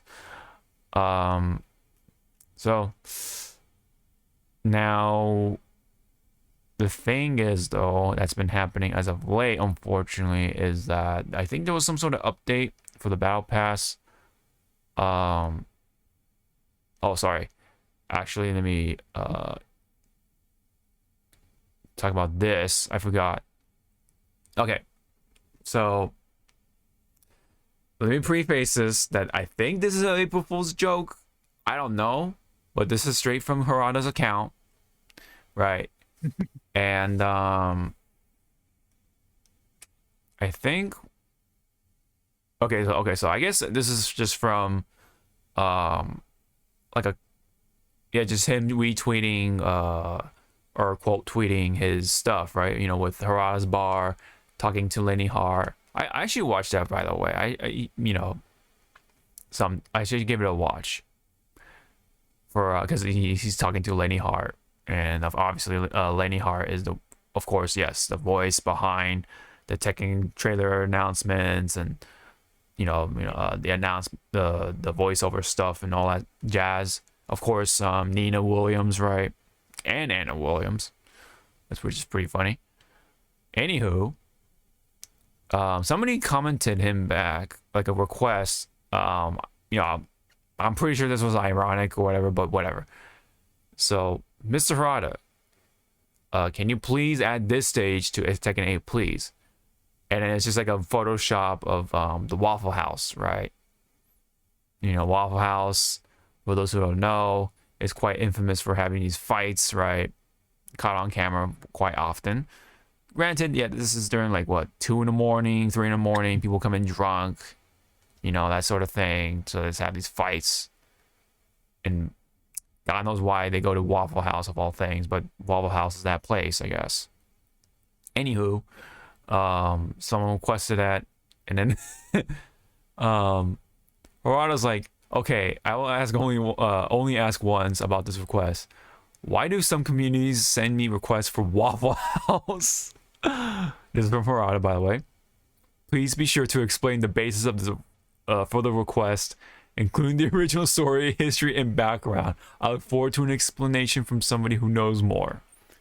It's so funny of how people in Japan like approach things, right? They're very like, a lot of them anyway are very like analytical, like very they try to be nice about it, right? Is one way to put it. They have to know why it benefits them. What's the beneficiary of it? They just want to understand. They just want to understand where people are coming from, and they're very analytical about it, which is very funny to me anyway. Obviously, because Japanese people are very, very formal about it too. They're very respectable, respective, and they give respect, to people around them, right? That's why they kind of talk like this at times, including Harada, who from time to time tends to be a troll himself, with the whole "don't ask me for shit" meme and all that stuff, right? But anyway, so he asks, people gave him the stuff, right? And then this is a screenshot from Ultima. Him saying, of Harada saying, "Thanks for the explanation, guys. I understand it that many people are requesting it. However, I think you are missing one important point. The restaurant has both the trademark and the rights to the restaurant. So if the restaurant chain's headquarters refuses my proposal, accept my proposal, it will not happen." So it gives people that sort of like false sense of hope. I don't think he's gonna do it, but whatever. If it happens, it happens. If it doesn't, then it doesn't, right? But some people like Ultima are like, "Oh, the Waffle House dream isn't dead," So, I just assume in my head canon that this is all just like a funny April Fool's joke kind of thing. So, did you see this tweet at all, or this is all new to you? Yeah, I saw the tweet and now just thinking about it, of him saying that it's trademark and all and everything. Mm-hmm. What's gonna stop him from making like a parody? Yeah, like a I don't know, a pancake house or a waffle place or waffle I don't know, sanctuary or something. It didn't have like the yellow color and everything, the establishment, and all that jazz. We could see something like that possibly. I don't know. It's definitely not impossible, but it definitely will be weird that they fulfill that request. So yeah. But yes, but a diner stage will be great. That'd be a nice change of pace. you know. So I thought it was funny from Harada, you know, being so formal about it, you know, approaching this whole thing. Now, I mean, he could have just outright and say no, fuck off. yeah, absolutely. But he was surprisingly very respectable about it, you know. Like he really wanted to know like the meme, the lore, like the whole thing about Waffle House. Yeah, people explained it to him, and he was like, "All right, thank you. All right, maybe, you know, but you know, you gotta remember there's a trademark stuff, blah blah blah. Like, you know, yeah, it was just funny to me overall. But now back on to Tekken 8 of itself. There's been some more discrepancies and more backlash on 8 because of a recent update. I guess with the Battle Pass update, apparently, it messed things up a little bit. So, so this person tried to whiff punish another character's I guess move within Rage Art.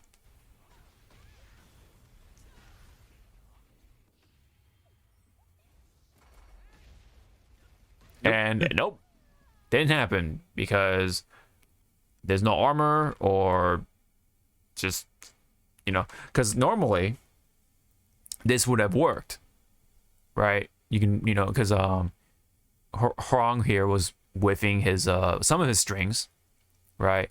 And then, you know, the Lily player is like, all right, I'm gonna, you know, take the easy way to punish this Rage Art. But then Wake up, Super. yeah, wake up super, right? Yeah, wake up super.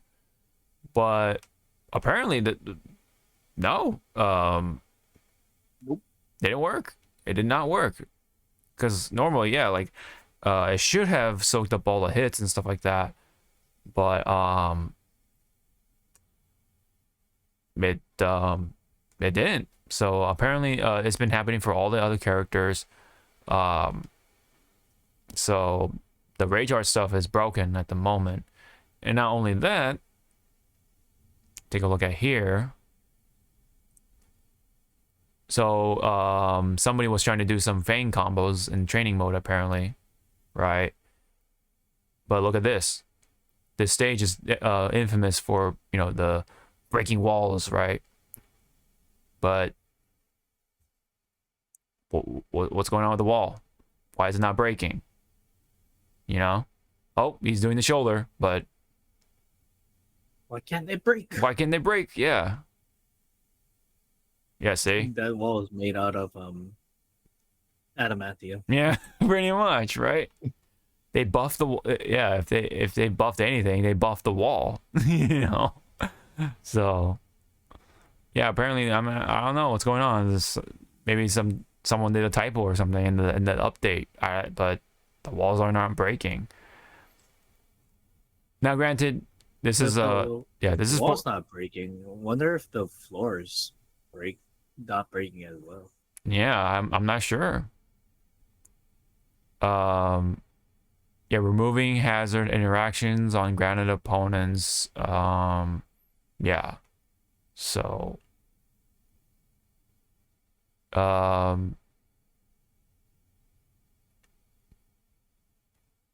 yeah, the One Punch Man face thing. Yeah, I don't know what's going on specifically, but there has got to be some sort of like typo or anything in the update. I'm not sure if they already addressed this or not, but just to say that the Battle Pass update did bring in some bugs rather than, you know, right? It's supposed to not do that, right? Unfortunately. So, Tekken 8, along with the Battle Pass thing going on, has been going through some negative sort of clout, you know, especially, you know, kind of like on the way potentially being the same with MK1. And MK1 is like pretty bad, you know, because of all the things they've done so far with the game, including nerfing severely a lot of the characters. They just like disable a lot of the fun stuff, you know, instead of enabling a lot of the weaker characters, right? But instead they just took away the fun stuff, right? For whatever reason. So things like that have been adding up to the negative sort of vibes that you get from MK1. And you know, of course, I wish that is that not to happen for Tekken 8, because I think Tekken 8 had a pretty good launch, but then this happens, right? So when it comes to fighting games nowadays, especially when you're starting out, you really got to get it right, you know, nowadays. Yep. And I think Street Fighter 6 did that, you know. I think the only thing, of course, about Street Fighter 6 that people don't like, of course, is the avatar stuff. That, you know, were the costumes for the fighters, right? Apart from the big bundle that we got for like an arm and a leg, right? Or both your arms and both your legs, because they cost like hundreds of dollars, you know, altogether, you know. Not to mention each of them are like ridiculous, you know. Adding to that, but if we're looking at just from like the actual core experience, right, the fighting, right, netcode and everything, that went pretty well, you know. The world tour mode worked pretty well. All that stuff. Whereas other games have not been so hot in the past. So hopefully, you know, this serves as an example or examples that, you know, you gotta be on top of your game. You gotta be careful, right, with these things. So anything else you wanted to add in, or is there any comments?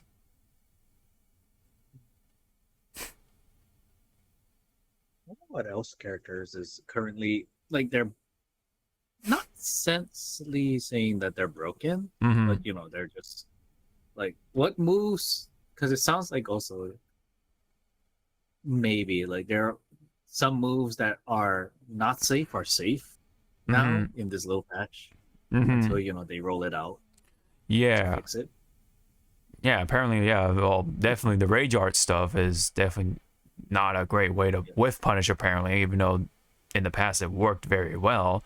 You know, that's why it's a go-to thing for a lot of beginners and intermediate players, which I've noticed. I fell for it like many a times, you know, but yeah, right now it's shit, apparently. So I haven't played Tekken 8 myself recently because, you know, I've been playing Final Fantasy. I'm trying to keep up with Honkai, Genshin, so, you know, so on and so forth. But anyway, I hope they can get this fixed, you know, for sure.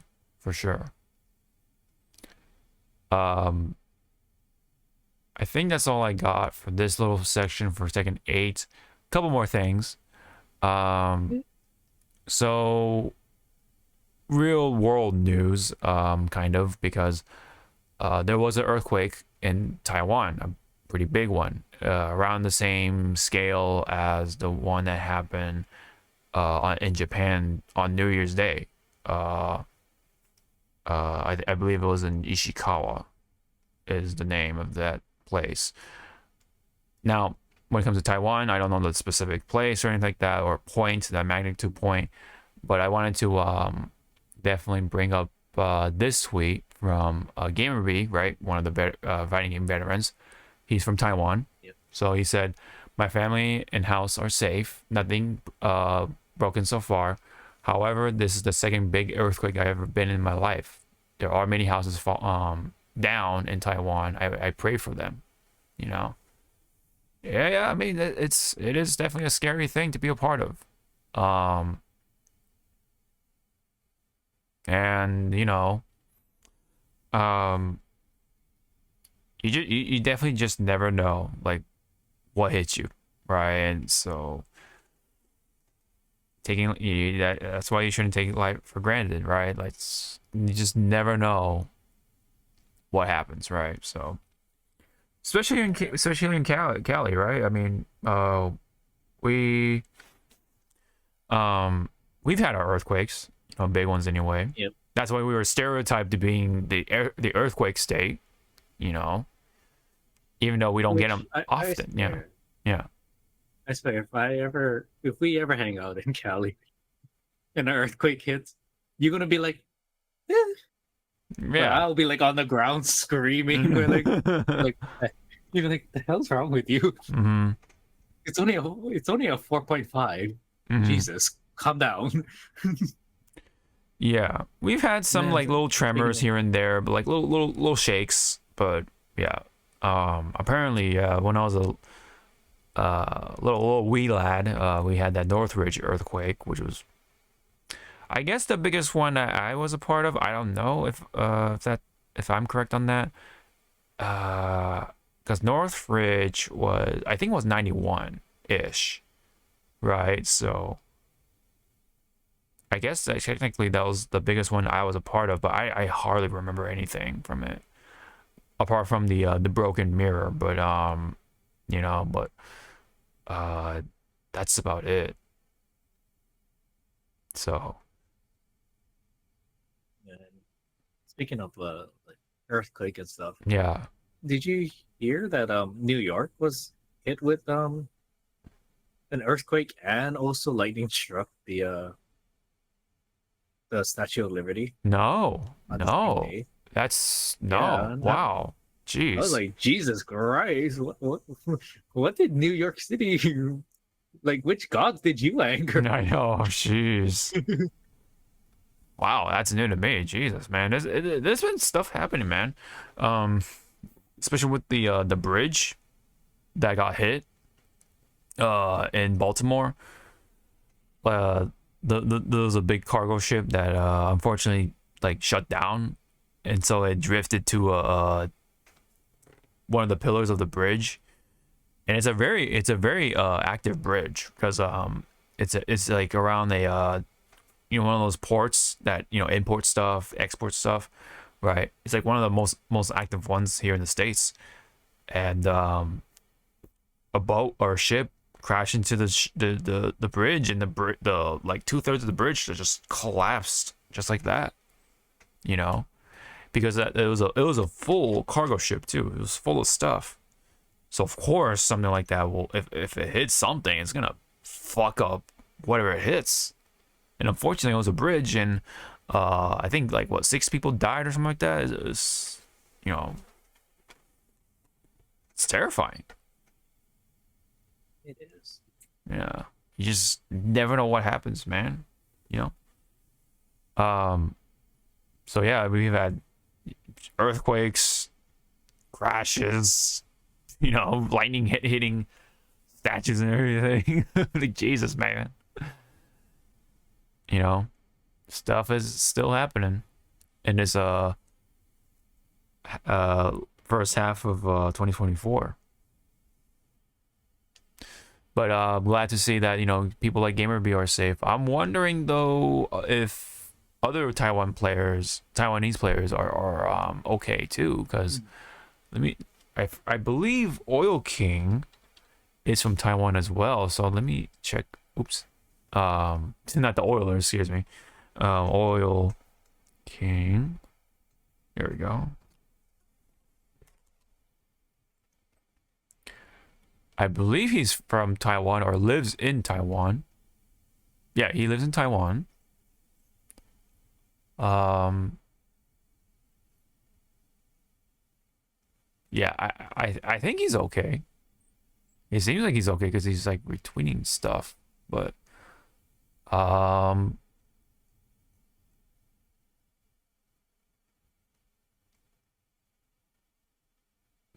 interesting. Um,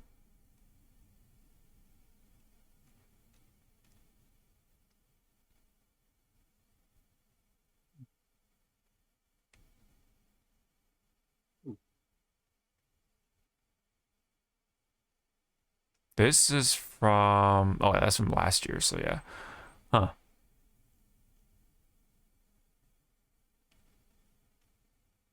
Okay. I have not seen anything from the Oil King, so that's a little concerning. So we'll hopefully see an update of sorts. But yeah, just scary stuff for sure. So Mother Nature, you fucking scary. yeah, I know for sure, man. You don't fuck with Mother Nature. All right. Like best way to see if someone respects Mother Nature, go to the beach and just watch people. Yeah. Yeah. Right. Yeah. Like here in Hawaii, we give warnings to our tourists. Like, do not turn your back to the ocean for any reason. Yeah. And lo and behold, there's that couple. It's like, yes, okay, you're gonna try and get that nice little wave splash behind you. Mm-hmm. You can manipulate your shots by like you don't have to be in the water. Yeah. And then poof, there goes you. There goes your phone. Oh There goes your yeah. sunglasses. Yeah. Mm-hmm. All right. Last thing in the fighting games news. There is a big update for CEO. CEO is another big, one of the more prominent tournaments. I would say it's part of like a big three almost, with Evo, Combo Breaker, and then you have CEO. At least in my eyes, anyway. There was a big statement coming from Jabali, Alex Jabali, the one who pretty much runs CEO every year. But basically, this update, TLDR, states that they've had CEO at Daytona for many years now, at a specific location. So now, let me say this though, they're not changing locations, so to say, this year, but they are planning to for next year. I guess Ocean Center was the pinnacle point for CEO for a lot of times, but now they're going to have a new home from 2025 and beyond. So that's pretty much the gist of it. I think, let me see. Yeah. So 2024 will be at Ocean Center still, but this will be the final year at Daytona Beach, pretty much. So from the statement I'll read, it says, with Daytona support, all parties involved have agreed to end CEO's contract a year early. I am grateful to the Ocean Center and hotel partners for how supportive they have been and how easy they have been to work with during our time in Daytona. So that is pretty much the gist of that. So we have yet to see what the big update is. So obviously we don't know where it is for the new location, but I imagine by the time we have CEO 2024, we'll know the new location, hopefully, or at least have an idea of where the location will be. So yeah, so any thoughts on this particular bit? At least we're seeing like activity, Yeah. because they were quite quiet for a bit, right? Just a tad, if I remember correctly. Like they were. Why am I getting mixed up? Either way, yeah. So I'm sorry, you're cutting off a little bit here and there. So I was just like muttering to myself, it's like they were quiet, right, for a bit on like new locations and stuff. But... well, I mean, I think they were just quiet in general. I would say. So yeah, we haven't heard too much from CEO. So Wonder where CEO would like to be. yes, Do they still want to be in in the Florida area, or are they gonna try let's go? yeah, I don't know. That's a good question. I have no idea. Yeah, it's pretty much like what state would they like to be in if they could? If they could, yeah, I don't know. That's a good question, but I imagine Or there's or yeah, or or sorry, hell, maybe they might have two locations now. Maybe that might be the big announcement. oh maybe Like I'm one stays in Florida, and then one is probably like West Coast or something. Yeah, somewhere in the West yeah Coast. west. Yeah, no, that'd be yeah, okay, yeah, that could be possible. We'll see. But what I was gonna It'll be so say, funny, like mhm. Florida is their main one, but it will be like their sister location would be Washington State. To have the corners Something, of yeah, something, yeah. of the map. I think I think Washington deserves something, yeah. Like especially around the Seattle area for sure. But The USA. yeah. What I was gonna say though was that there has been comments I've heard about Daytona Beach, and Yeah. not a lot of them are great from what I've heard. No, like, because I have a coworker. He lived in Florida for mostly like all his life. And then, Mhm. he moved over here. He said, "Yeah, Daytona Beach is." Sorry for those that live in Florida. Hi guys, in the other chat. Mhm. Daytona Beach is not clean. That's what he said. Yeah. It is. Yeah, let's just put it that way. Yeah, I imagine there are things that go on in Daytona Beach and around Daytona Beach. I'm assuming. So, I can only imagine this was a long time coming, and this is something what they wanted to do in the first place. But Yeah. contract negotiations and stuff like that, aren't the easiest things, right? There's a lot of nuance to it. Contract and on top of like rental space, Rental or, leasing, space. the Mhm. leasing of the space. 'Cause Yes. I know there are some places that would penalize you heavy if you try to cut your leasing like super early. Yes. So stuff like that does make things a little more difficult than one would imagine. You can't just be like, all right, we're out. That's not how it I know, works. it's like- Yeah. It's like, see ya, boys. Yeah. Like, no. I imagine there are people in the comments in the past that would have been like, oh, why don't you stop having tournaments in Daytona Beach, sort of thing.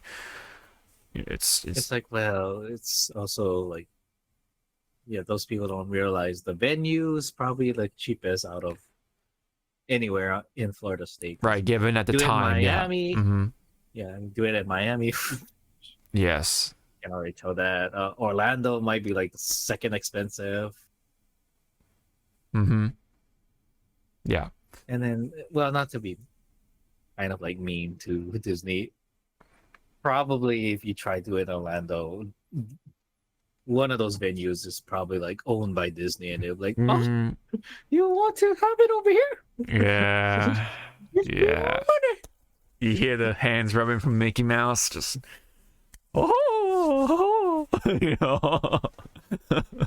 got the money signs, right? Got the money signs in the eyes and everything, Yeah. Yeah. But anywho, I wish for the best. I hope it goes well. And I am interested to see where CEO goes. I watch CEO, as someone who, is an enthusiast sort of for watching fighting game tournaments. So I would like to see where they go, right? Because I've known CEO being in Daytona, from this entire time that I came to understand, right? So it's like, it's kind of like, it'd be kind of like the equivalent of Evo going somewhere else then, like, not Vegas, right? You know, you just have that sort of association kind of thing in your head, right? So CEO, I always think, yeah, Daytona Beach, right? So I am curious as to where they are going to be. So again, I hope for the best. Hopefully it works out, and hopefully it'll be smooth sailing from there. So so that is it for fighting games. So I was gonna say, Uh-huh. like when you brought up like if where would Evo go if it was in Vegas? Yeah. I swear Evo somehow make okay, let's try travel a different multiverse. Mm-hmm. Evo is held here in Hawaii, and I keep seeing you guys like every once a year. I'll be like, get off my island, you guys, get off my fucking island. Oh man, you know, I would be the first person to ask you, like, hey, you got extra bed or something? Like, hey, Zawa, my best friend Slam. Okay, I'll be outside. I'll be waiting. Then I just open the door. I'm only taking you to ramen and getting you loco moco. Hey man, I like a good locomoco. But that'd be pretty funny though if Hawaii will be Evo. yeah. Like, and Man, can you imagine? I mean, yeah. I mean, I can see them doing it as a try, like experiment. Yeah, it's a trial run. Yeah. But for like money sake wise, I wouldn't recommend it. 'Cause Yeah. I imagine it's the venues here are expensive as hell. And Yeah. you also have so when the venue's expensive, that means the price goes up for the tickets alone. Yes. Yeah. That's the thing, right? Seeing that Evo does look more expensive this year, right? I mean, you can only imagine if it took place in Hawaii, man. It's woo-wee, man. Woo-wee. Better be saving up now, right? But some people will be like, well, I guess it's our excuse to have a Hawaiian vacation. I'm like, it's not a good excuse. Yeah. I mean, yeah, I never been to Hawaii, so I mean, that'd be kind of a funny excuse in a way, as much as yeah. As much as you just said, don't make that the excuse. Yeah, don't make the excuse. Right. But someone's gonna be like, okay, we're coming. Well, I mean, we're coming to visit. It's like, we're coming to visit you, Zawa. We're not coming for Evo as well. It's like, get up. Yeah. What was I gonna say? Evo. For those who are familiar with the old Evo, it actually used to take place in California. I think, in fact, it used to take place at UCLA. I think that's where it first started. And then it took place somewhere in LA, and then they moved to Las Vegas since. And what I've heard about the LA era, let's just say, a lot of people said there was fuck all to do. So I will back that. I mean, in comparison to Vegas, yeah, there's hardly anything good to do or cool to do. Whereas Vegas, you have like miles and miles and miles of just like shit to do, Yep. You can watch shows, you can gamble, of course. You can just have so many other restaurants, like so many buffets, so many just like it's the it's the place to be, right, for shit to do. LA is not quite that. It's very a little more on the workplace side of things. Yes, we do have a convention center. Yes, we do have some restaurants here and there, but in comparison to Vegas, yeah, we have fuck all to do. You would have to like go out of LA to like visit like the cool places and all that stuff, to have stuff to do, right? I mean, yeah, obviously there is stuff to do, but when it comes to late night stuff, there's fuck all to do, you know. So now it could be a good excuse, speaking of excuses, to like, oh, I don't know, visit the South Bay, you know, visit the beach, you know, go to Santa Monica, you know, that sort of thing.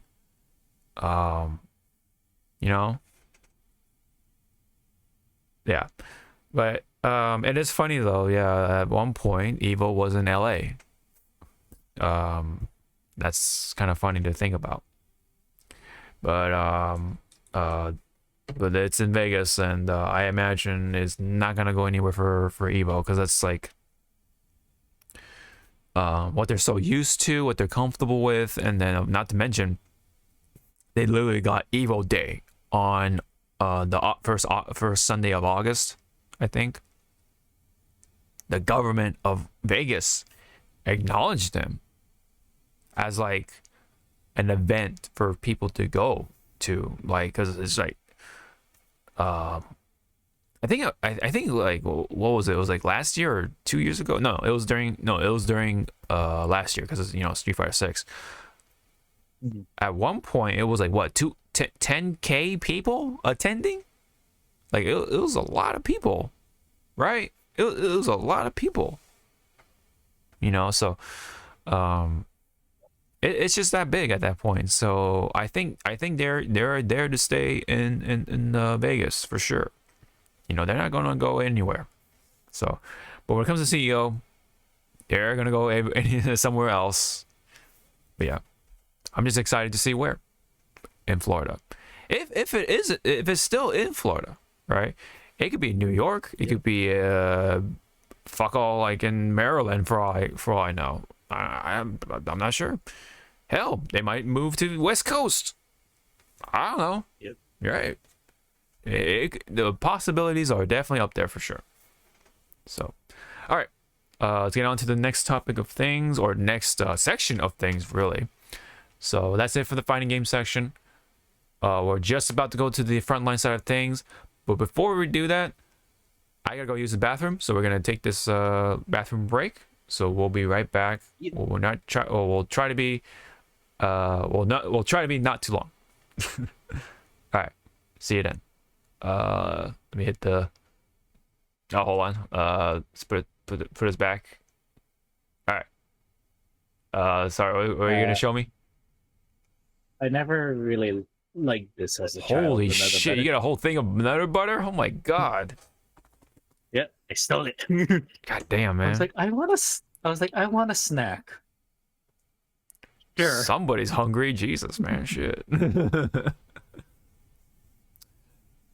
That reminds me. I need to eat. I need to work on my peanut butter, man. I've it's like just sitting in the fridge. What kind of peanut butter? Trader Joe's or just No, it's just what was it? Jif. GIF? Yeah. GIF. Yeah. Yeah. No. GIF. Yeah. So yeah, we're back. But- Obviously. Yeah. Anyway. But peanut butter is supposed to be like a good what's it called? Pre or post workout snack? Oh yeah. Oh, I mean, yeah. It's just like a or just like a snack in general, because it has like protein and like healthy oil or whatever. So not a good main source of protein, but it's something to supplement your protein intake. So it is a another thing that, you know, that's why a lot of people or a lot of I would say, content creators who make those like, the workout meals and stuff like that incorporate peanut butter a lot. So yeah, along with, like, you know, broccoli and chicken and that type of stuff. But anyway, yes. And then it's also funny, like natural sugar, because my coworker, she loves to cook. She says natural sugar is good, but it's also bad for you. Oh yeah, for sure. That's I why mean, you can't really be like all natural. Like you eat green, lots of veggies and stuff. It's like that natural sugar in those things are like a lot. yeah, that's yeah. A lot of I mean, same people. same thing with like natural juice. Like freshly squeezed orange Hmm. juice and stuff. It's like the natural sugar intake from a orange is pretty high. Yeah, I didn't know that. yeah, and on top of like the added sugar and like snacks and whatever, that's why America's fat. That type. Oh, well, the stereotype is that America is fat. But yeah, you definitely want to be careful with that stuff. And that is why there are substitutes like stevia and stuff like that, and other Yeah. sugar substitutes. Which you do want to be careful of because it induces um let's just say an evacuation of the body. I forget what It, the it, yeah. it, it hits that button really hard. Yes. I forget what the name was called though. It's like ethyl something, ethylyl something. It's a sugar substitute. They use it for a number of protein bars. You definitely want to be careful with that because in case you eat a lot of that protein bar, you're gonna have a good time or not a good time. You're gonna have a time in the bathroom. You're gonna have a date. Yeah, you're gonna have a And date it's with not the gonna be a toilet. good date. Yeah, you're gonna have a date with the toilet. That's for sure. That is for sure. All right, now on to the frontline side of things. Let's go. Where is it? There you go. There you go. There we go. Frontline side of things. So it does continue the unfortunate news of losing people suddenly, and this time around, unfortunately, it is Chance Perdomo. This gentleman was an upcoming celebrity in the acting side of things, entertaining, in the entertainment side of things at that. Perdomo was known for, I would say mostly, or as of most recently, Gen V. Gen V. Gen V is the spin-off series for The Boys, right? And that turned out pretty well for the spin-off anyway. And I say, Perdomo was great as Andre. Definitely one of the main characters of Gen V. Very, very, very convincing performance for sure. But very unfortunate that suddenly he passed on because he was involved in a motorcycle accident. Again, we were just talking about it, man. Like with the earthquake stuff, just stuff happens suddenly, and you just never know, man. You could be part of that fatality, and so. But in this case, of course, it was an accident. But again, just life comes at you real fast, and so that's why you gotta make the most of it, man. And of course, Perdomo was doing well as Andre, and not only that, but had a role in Chilling Adventures of Sabrina, which you brought it up, right? So are you familiar with this Yeah. series? So what is So his character is Ambrose Spellman. mhm. He is the cousin to Sabrina Uh-huh. through I think it was through adoption or something like that. Uh-huh. Like Uh-huh. the Spellman family took him in, Uh-huh. and he was like the character that would have the answers, but along the way he would try like different ways to get to the answer, or Mhm. and that also his character. I don't know if No, I don't think they were the same, like how he was in Gen V. Because in Chilling Adventures, his character was kind of pretty much on the books. Like he will do shit by the book. I wouldn't say Andre was Yeah, by the book. Yeah. I think Andre was more like not really go through the flow, but he was like he'll get shit done his own Yeah. way. Yes. Yeah, for sure. But a lot of the defining things about Andre was his issues with his father. So, yeah, because he. Oh, okay. So there's a little bit of that in Sabrina. Okay. He has some family issues. Family issues, yes. It's more of like trying to live up to his dad, right? Because his dad was a former superhero or whatever, so at least part of the, I think he was part of the Seven, I forget, something like that. And then of course his dad wanted to have his son carry on the name, sort of thing. And then and he Andre himself, was kind of like in confliction of like, okay, he trying to make his dad happy, but at the same time like has other issues going on too, that type of stuff. But anyway, so Mrs. Perdomo here with the, portrayed I'm sure in Chilling Adventures of Sabrina very well.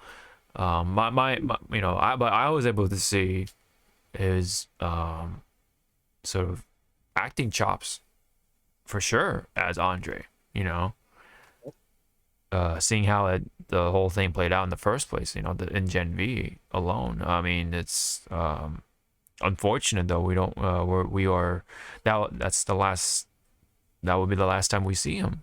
Along with Sabrina. So yeah, it's like very unfortunate. When Gen V was starting up, so like I won't say the first few episodes. Yeah. My friend, because I was watching with my friend. Yeah. She said that if Chance was a little older and pretty much not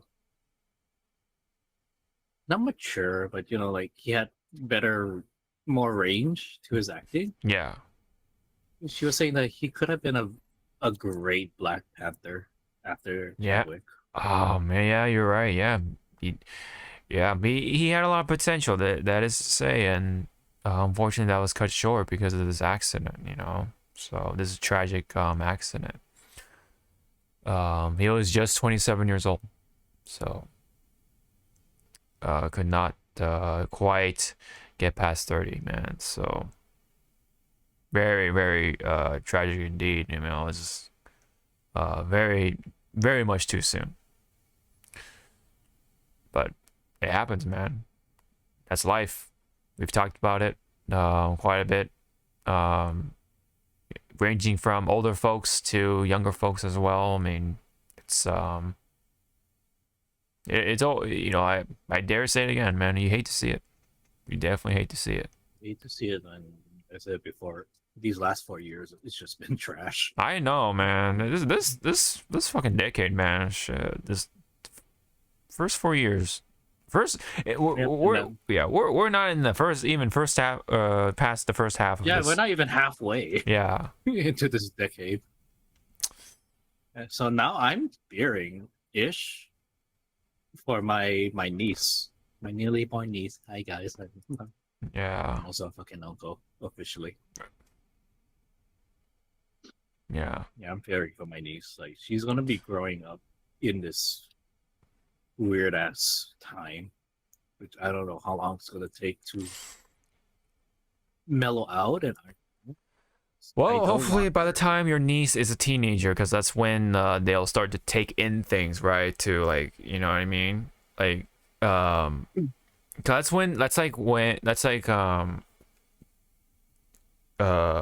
that's considered what generation you're a part of, kind of thing. So because we were teenagers during 2000, guess what we're called? millennials, right? As much as we like to say, oh, we're 90s kids or whatever, you know, we're from the 90s, but we're actually, you know, but we're more in tune with the 2000s because that's when we're teenagers, right? So that's just kind of how it works, I guess. But so you know, but back onto you know, with her niece, like hopefully by the time she's a teenager, right, that's when things mellow out at least, or well mellowed out. Yeah, mellow out. Yeah. But I'll go try starter early. Yeah. with the anime with the anime and like stuff. Yeah. Now, Yeah. see, the problem is like what anime to show her, Yeah, right. and also which sub or dub. Sub or dub, yeah, I know. Yeah. All right, Dees, we're gonna watch Sailor Moon. See these two ladies? They're cousins. They really love each other. Yeah. All right, let's watch the Japanese version. Yeah. I don't know. That's a tricky one, man, because I grew up with subs for the most part as someone who speaks Japanese to his mom, you know. It's weird. I grew up dub with anime before like Godzilla and let's say overseas movies and stuff. Yeah. I watched it in sub. Mm-hmm. And remember, I was like 5 years old, and I'm watching like Shaw era Godzilla. I can't even. I see the words, but I'm like, what does that word mean? Yeah. Yeah, I would say I don't know. It's a tricky one, man, because well, I mean, what's the niece's household like? Is it like Japanese, or is it Filipino, or? It's gonna be Filipino Hawaiian, because my sister's gonna drill that into her damn head. Right. Yeah, I don't know. That's a tricky dicky little situation there. You know, it's like which one should you watch, man? Sub or dub, man? You know, I don't know. I can tell, like, I'm gonna be that uncle for my niece. It's like, my mom said I cannot do that. Well, your mom's not fucking here, so let's go. Right. You're gonna be that cool uncle. That cool uncle. Yeah, did you teach my daughter how to swear in Japanese? Maybe. Oh man, but These kids nowadays, they should know what that word means. I know. Taught her how to say the F word in Japanese. Okay, I didn't teach her that. It would be pretty like it is kind of weird to think about because of how popular Japanese culture is you know, thanks to of course like video games and anime and stuff. How much are they going to actually like say those said words, you know what I mean? I mean, It's like how much integration are they gonna like absorb? yeah, other especially cultures yeah, especially by the time that generation becomes adults or whatever, right? So you know, they're so used to having like anime, right, being just the norm, and then whereas when we grew up, that was something that we were made fun of for that shit, you know. Yep. Especially with like cards and Yu-Gi-Oh, you know, that sort of thing. Like, oh, look at these nerds, you know, and all that shit, right? But now it's like, you know, video games. That's funny because like the 80s, my mom said that she got laughed at or, you know, teased when she was playing Pogs. And then when you brought Pogs in the 90s, everyone thought you were fucking cool. Mm-hmm. And then and it was like, wow. Yeah, it goes on, right? Like, Like, it's gonna be that one fad or that one thing that everyone likes. It's gonna be like, oh, you're such a nerd. What the hell? And then the next generation, oh, that's cool. And then, right? it's just gonna yeah, keep hopping. Yeah, this history repeats itself or whatever, man. Rinse and repeat, man. It's just so funny how it works. But hey, I'm not complaining anymore. You know, I ain't complaining. It's so weird. It is really weird to look back on because, like, you know, gaming, man. Even gaming, you're made fun of when you're a gamer. You know, but oh, you're a fucking nerd, man. She said, oh, all right, man. It was, It's like you don't play sports. yeah, What are you? yeah. Like, It's just, you know, you got the jocks, you got the popular kids, and you got the nerds and the geeks and stuff like that. And that was like always looked at with like a little more of a negative. it was a stigma. Yeah, yeah. With negative connotation. It's so weird. It's just because like, you know, it's just something they don't understand, right? Or just they're just not quite into. But now it's like cool to, yeah, now it's cool to like read comic books, or, you know, watch anime, and do all those Collect things. Yu-Gi-Oh cards. Yeah, do all those things. But hey, man, at the end of the day, I ain't complaining. I'm happy.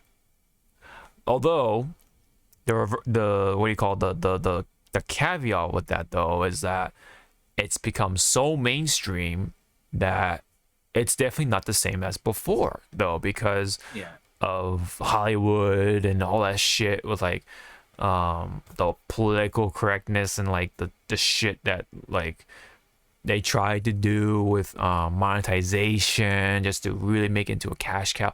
That whole thing, man. But I'm sorry. Yeah, sorry. Go ahead. It's also dumb, like with again, we're looking back at like what trends, what fads, what we call, you know, like the outcasts and stuff, and then all of a sudden, like it's accepted. Like, it's like, Right, right. that's why, like, I laugh at like the jocks. There'll always be like that one or that handful of jocks that they're the secret nerd. They love nerd shit. Oh, absolutely, absolutely. Like, I always laugh at that. And then when it comes to, like, you know, those well, those fan made stories, you know, like how the jock and the nerd gets together and stuff. Yeah. Like, damn, I can see this actually happening. 'Cause, Oh, again, yeah. some It's stories are yeah. It's based off of the yeah, some stories are good being how is using real life experience. Mhm. That's how I like my stories sometimes. It's like if you use Yeah. real life situations and experience, then it's like, wow, this is an engaging story, because it'll help like the reader go like, you know what? Thinking about it, I was in that position. But I've seen that. Oh yeah, being relatable to. Yeah, of course, absolutely. But no, now, yeah, When it comes to like manga and comic book, yeah, some of us wish that they were, you know, those characters. yeah, Or end up with that character. yeah, yeah. Yeah. As we were little kids, I'm still waiting to find a fucking dragon scale so I can go to Dragonland. EBS, you lying bastards. Yeah. What was it? I mean, at the end, it's so funny though when you really think about it though. At the end of the day, you're a fucking nerd for anything, right? Like you're like, if you're a jock, you're a nerd for sports. You know, if you're Yeah, that's the thing. Like, even diehard sports fan, they don't like be calling like a sports nerd. They like be called sports fan. It's like, well, you kind of fall under that little umbrella. Yes, of being a nerd. That's what the nerd is. And they get all defensive. It's like, no, I'm not like that. Yeah. It's like, you collect the jerseys. Yeah. You collect the sports cards. You go to mostly every freaking game. Mm-hmm. Right. Congratulations, you're a nerd. And you know, they did well, actually, you know, well, actually, this player did this, and 19 whatever fucking what, you know, that shit, that, you know, so funny. You know, you're just staring at them. It's like, nerd. Yeah. Yep. It's the projection thing. It's projection. It absolutely is. But sorry, this is just a big tangent from Chance Perdomo's passing, because the whole, like, you know, we don't want to get, you know, we don't want these kids growing up with this stuff, right? But it's that's the reality, right? So life comes at you fast, and my deepest condolences for Mr. Perdomo's family and friends, of course.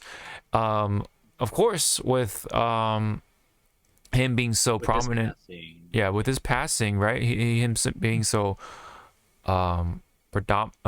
being such a memorable performer for Gen V, of course Gen V had to say something about it, right? So they extended their sort of condolences and stuff like that, of course, right, for Chance's family, right? Was there anything in particular you wanted to say on this before we move on or go on to the next statement? Pretty much for Gen V is like, I guess it's in the second link. So Oh, yeah. we'll, Okay. we'll Well, go into the Gen V second link. yes. So right now, Gen V season 2 is put on hiatus. I don't like that word. Delayed indefinitely. Just say hiatus. It's gonna Right. be put on hiatus because now they gotta work around like a story or something to see how they can. Sorry to use the term, write off the character in a very respectable way. If they plan to take that route, right? Because I mean, for all we know, they're just probably just gonna have a different actor and just recast and just move on as if not too much has happened, right? But to write off the character respectfully is going to be a high task. So, because Andre has some stuff going on, right? Especially by the end, especially by the end of what happens to his dad and what's gonna happen to him and sort of stuff. He has a lot of unfinished business. For sure. So, I think in this case, I feel like they're just gonna recast somebody and try to just move on with the story, But as kind of sour as that sounds, yeah. There's nothing like. I mean, there is something you can do, but at this stage, they'll have to just tread carefully on who they pick to do the recast, and maybe I want to say not linger long, like very long on the story, kind of like wrap it up also a little bit fast so they can just go like just kind of like get it done. Recast him, complete his story arc in a respectful, tasteful way, and then let that character ride off to the sunset. For sure. I mean, these things happen. Where the story just goes on, right? We've had, the Matrix, with the Oracle, the original actress passed away in the middle of it, and then they just recasted that person. Life goes on, right? Now, in the context of the Matrix, it could make sense because it's all about the code and all that stuff, and then things change and whatever, so it kind of works. But there's just times where the character gets recasted with a different actor, they just move on with the story, right? Harry Potter, I think what was it, Dumbledore, if I'm correct? Yeah, different actor. Dumbledore, different actor. It was a big shift because we're like, why is he like not younger looking, but because we had just different original Dumbledore, like fucking like Merlin, like fucking old ass man, and then now we have like a younger Dumbledore, Right. But I think like over time, it was just like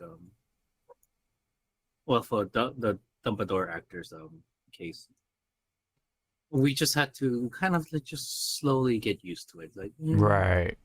Right. I mean, it is going to be very sudden, you know, just because that's the nature, right? I mean, for Andre, for the change for Andre, right? It is going to be sudden. Obviously, the actor will be different for sure. So, you know, I hope to see minimal comments about like, oh, it's so different. You know, Andre was this, not that kind of thing. So, I just hope things work out at this point, and Gen V can just, you know, continue on respectfully for sure. Again, though, this whole thing is very sudden and very tragic for sure. Again, you know, rest in peace, Chance Perdomo. Thank you for your performance as Andre and other works as well. So, all right. If you don't have any comments, we can definitely head on to the next thing. So, oh yeah, so I brought up this like just during a tangent or something. So I did mention about the bridge for sure. Yeah, because we were right, because we were talking about the earthquake in Taiwan and then Gamer B and then other shit is happening, you know, and including the bridge. I just thought I'd throw it in here just because it was kind of a big thing, and then because you know this is involving with import and export stuff, and you know we talked about the we've talked about some stuff like this with, you know, like for example we talked about like that submarine, right, that tragically, you know, got crushed in because, you know, it wasn't properly built or whatever. You know, it was supposed to be the submersible that was heading to the Titanic, but it didn't. You know, stuff like that. It was just like it was like quite graphic in the sense that it just happened real fast. So I'll just play that video right here. So just that bridge just like that, just gone. In that entire video, like screen, all that bridge you see just gone in seconds, you know. And you now, yeah, think this bridge probably took like a long time to build. no, for sure, And for sure. And it took like just one little Yep. or not I think, but like a misguidance of the of the ship. For sure, yeah, because well, unfortunately, the ship had problems, but there was misguidance in some way because apparently the ship needed to be serviced twice, and it was not properly maintained or serviced, so there was misguidance on somebody's part for sure, to put it nicely. Yeah, because you can kind of see like the power if you look at the video, like, you know, the full video of the incident. The ship was like flickering lights like on and off, and then there was like a big billow of smoke at some point from the top of the ship, so something was going wrong. So it was losing power, you know, everything. So they had no power to the rudder, so they couldn't steer the ship, so, or they couldn't control the ship in general. So the ship just drifted from the water, right? And, you know, with all that weight, mass, crashed into the pillar. From far away, of course, it looks like it's nothing, right? It looks like it's a little tap, you know, like kind of thing. But if you're there, obviously, I'm sure it was a pretty violent incident, man, because you got all that mass. So, you know, you got all that weight from all the containers and stuff like that. It's a full ship. This ain't your I mean, even with the empty ship, it's still fucking massive, right? It's a cargo ship, of course, right? It's got to be massive. But it was a full cargo ship, so that something like that coming at you with the speed of the water, it's you know, mass times acceleration. What do you get, man? Shit. You know. Physics, basic physics, man. When you have a lot of mass moving like that, it's gonna do some damage for sure. And you know, of course, the bridge on the other side of things, this bridge isn't built cheaply. It's a fucking bridge that holds up a lot of weight. All those cars and everything, you know, built to standard for sure. But people just think like, oh, you know, why wasn't it durable or whatever, blah blah blah. Why didn't they do anything? Why didn't they put more money into it? It's like they built it what they could. It's a well built bridge. It's just that it's a freak accident, you know. Unfortunately. So anyway, thought I'd bring that up. I was gonna also say, like, Yeah. I wonder where Mothman was. No. There's that a little what a urban legend that anytime there's like a catastrophe that was about to happen, Mothman would be there. Mm-hmm. So, was he there? Yeah. He show up. It's a East Coast thing, isn't it? The Mothman? Yeah. Yeah. Yep. I heard New Jersey Devil. I've heard like, yeah, the Mothman. Yeah, stuff like that. But yeah, this is just a longer version of it, higher quality, but yeah, same thing. You can you can kind of see more of it, like a little more context to it. Yeah, the ship was operating at some point, and then it lost power with the lights. It was flickering at some point, but you could see like the black smoke kind of coming out from the ship. So again, something was wrong with it for sure. And then, yeah, if you look closely though, it's hidden. Like if you look closely, man, it's not just some love tap or anything. That's just it's hidden. It is slamming to that bridge. You know? And then of course, all that bridge, man, in seconds, gone. And unfortunately, there were cars there. There were vehicles. Yeah, vehicles on the ship. Yeah, on the maybe on the ship, but on the bridge. Yeah, on the bridge. Yeah. On that bridge. Although thankfully, the staff was like, you know, they put out, they blocked the roads, so there could have been more cars there, but it was only like, yeah, it was only a couple cars or several cars at most. But I believe 6 people still 6 people died in that incident, and yeah, it was very unfortunate for sure. You know that this all happened. So yeah.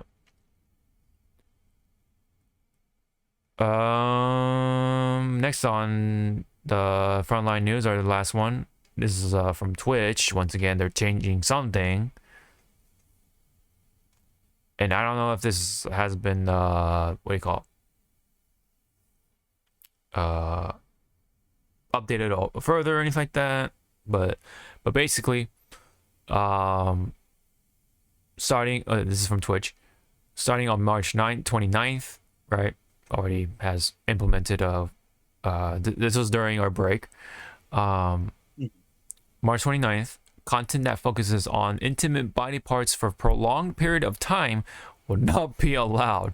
We've included additional detail and definitions in our community guidelines linked below. So once again, it's just like one of those things, right? It's like how long is that? What is, you know, a prolonged you know, exposure to that part of the body, right? Like, you know, particularly women's cleavage, you know, especially. It's like how long is it till they get banned or something or whatever? They get the warning or whatever. It's like how far are these people gonna push it? Yeah. Yeah. Which some people saying like, wow, Twitch is becoming like Pornhub or something. I'm like, you're not. Right. I don't know, man. It's some. This place is something. Yeah. Uh Content creator Omni says these streamers are 2 steps ahead of you and working on a new meta that will force you guys to move the goalpost yet again. These band-aid fixes won't do anything. See you in 3 months. So yeah, that's pretty much. I mean, it's like they make the rules for one thing and then another thing just pops up, you know? And they even like have fixed like the ongoing issues, like you know, people just getting banned randomly and like people banned for like this long when, you know, we've talked about it before, like, you know, people literally getting fornicated on the screen or on the stream, get released 4 days after, and then they get more subscribers and stuff like that. It's so like what Yeah, the hell? It's like those subscribers are just subscribing so they can be at, you know, hopefully catch another moment like that. It's like, no. Right. Right. But yeah, it's just, the inconsistencies is so wild with this whole thing too with Twitch, you know. And then they're like focusing, and then yeah, of course they're like focusing on this stuff when they haven't even fixed like the ongoing issues that's been going on for a long time. It's like, where's that at, right? But no, they're so worried about like, you know, body parts and whatever else, all that shit. I mean, why not you know, unban the accounts that were wrongfully banned for, right? Look into those. But they don't know what the fuck they're doing. It's a mess. Yeah, someone else said, either way, Twitch will always have one rule for some and a different rule for everyone else. Keep moving goalposts, it's getting tiresome. Yeah, the goalpost thing is definitely a common thing here, right?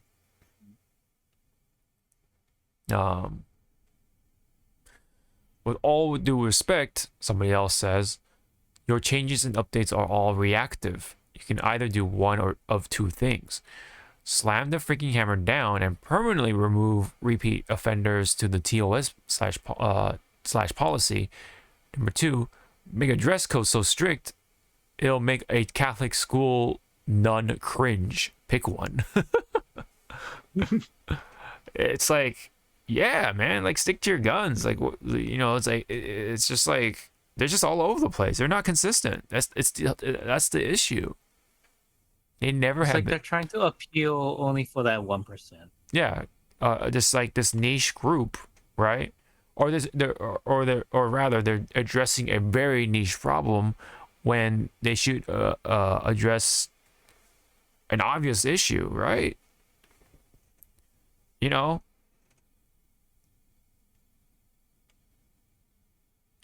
So yeah, it's just gonna continue on till I don't know, God knows how long. We've been at this for a while, man, with all the updates and community guidelines stuff, and you know, yeah. At some point, they made changes to the what do you call it, the monetization rates for the big streamers and such like that, right? It's like a 50-50 split, right? I think we've talked about that. Twitch has still been, and probably will always be for a while anyway, a mess, you know. Yeah, that's it for the frontline side of things. Let's try to get through all this other stuff quickly. do our best. You know, to be fair, we took a week long break, so yeah, there is quite a bit to go through. But anyways, let's go through the game's news. Alrighty, so yeah, I know the Wii remote sound is like, it's so ingrained in my head. But yeah, definitely as someone whose YouTube channel was like kind of dedicating to that sort of content for a good while. Anyway, so in games news, this was something funny from Yoshi P himself. But basically, let's play this. It's only 30 seconds.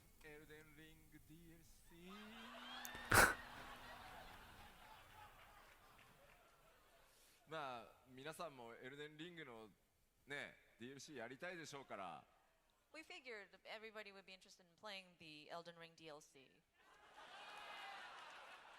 その代わり1週間です I'll give you 1 week.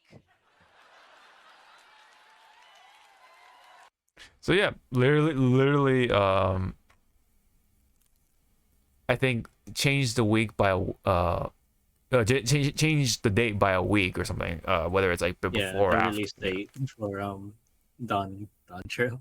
Yeah, Because yeah, when it comes to it, like nowadays, like these developers for any game company, they're gamers too. So they Yeah. wanna play, their games and stuff. I'm sure he wants to play Elden Ring for a week and then and then work on some more FF14. You know. So I highly respect I highly respect those devs, and Yoshi P is definitely high up there for sure. It'll be so funny with Yoshi P. Like, okay, let's say the Dawn Trail early access is supposed to be out like on day, but he's still playing Elden Ring. And it's like, sir, the servers, and he's like, what? oh shit. Wait, hold on. I'm still Go fighting this 24 boss. hours. And I was like, go on a 24-hour maintenance. Sir, we just did that a week ago. Do it again. Find something to crash the server. Yeah. Yep. And as much as funny as it is, like, yeah, at the end of the day, they're people. Devs are people. They're just as a lot of them are just as gamers, or as much as of a gamer as we all are. That's the next guy. That's the next guy, exactly. Thank you. But it is still pretty funny though to think about and discuss about.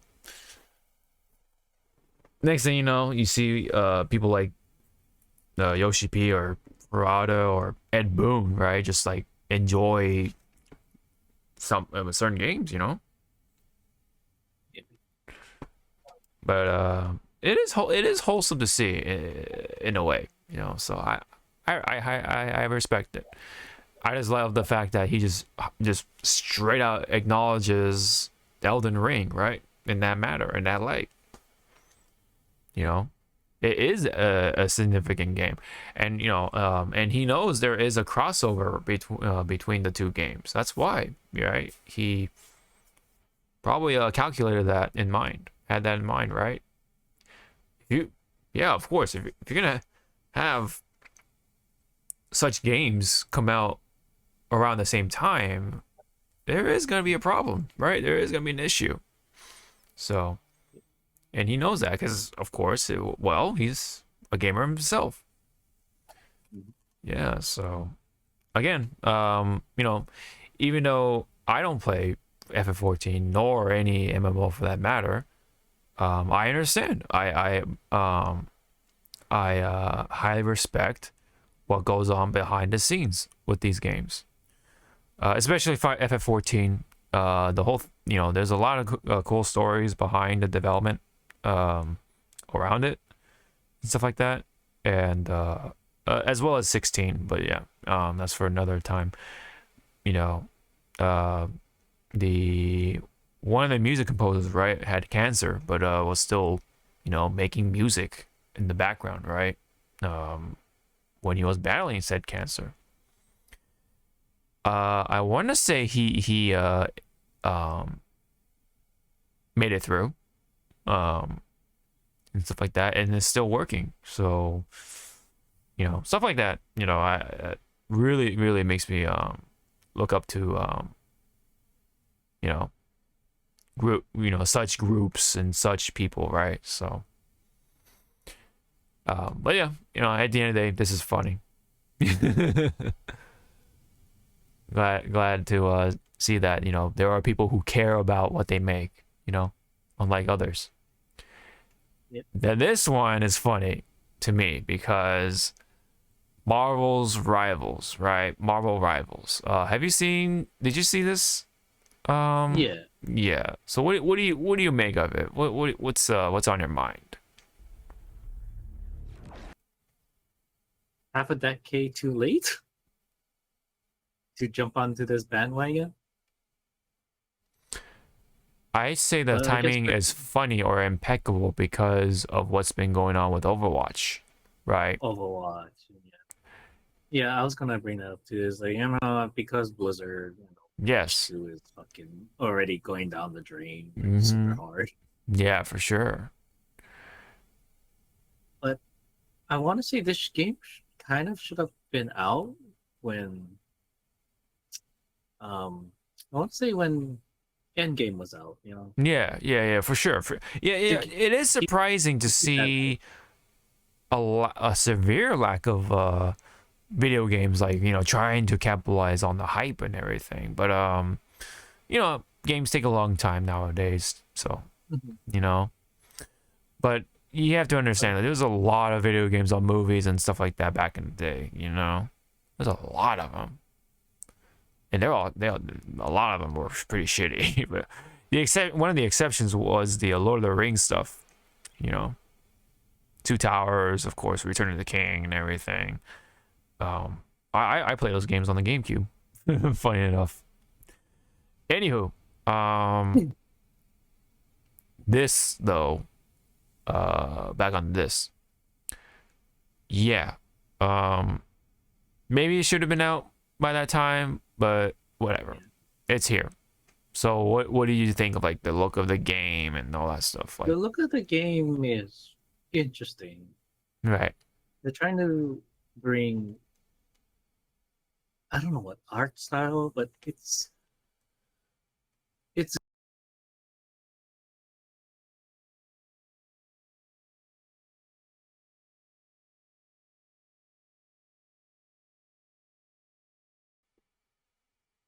it's almost like they're taking some liberties, or not liberties, but some inspiration of Jim Lee, just a tad, A and tad. then putting a spin, like it's like Jim Lee, but also like almost anime-ish.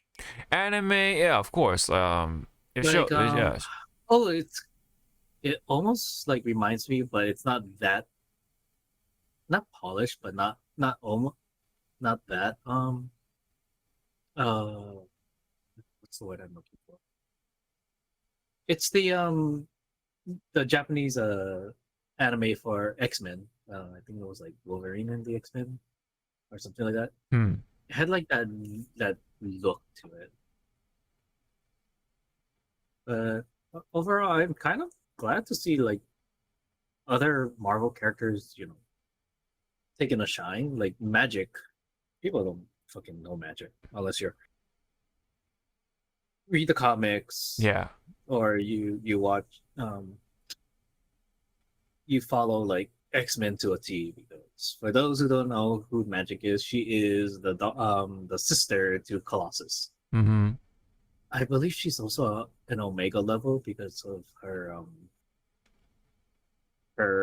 powers, Mm-hmm. which can rip into rip into dimensions. Oops, sorry. Yeah. She was once well, the comic book line I read is that magic was the ruler of purgatory Okay. for a time, Right. and she always butt heads with Mephisto. Oh, okay. I see. But now the other question is, how many characters for this game? Because at this point in time, there's a lot of Marvel characters. Oh, for sure. They have a whole just plethora. There's hundreds. Easily hundreds that they can tap into. The thing I like about this game showing, like, there is city destruction.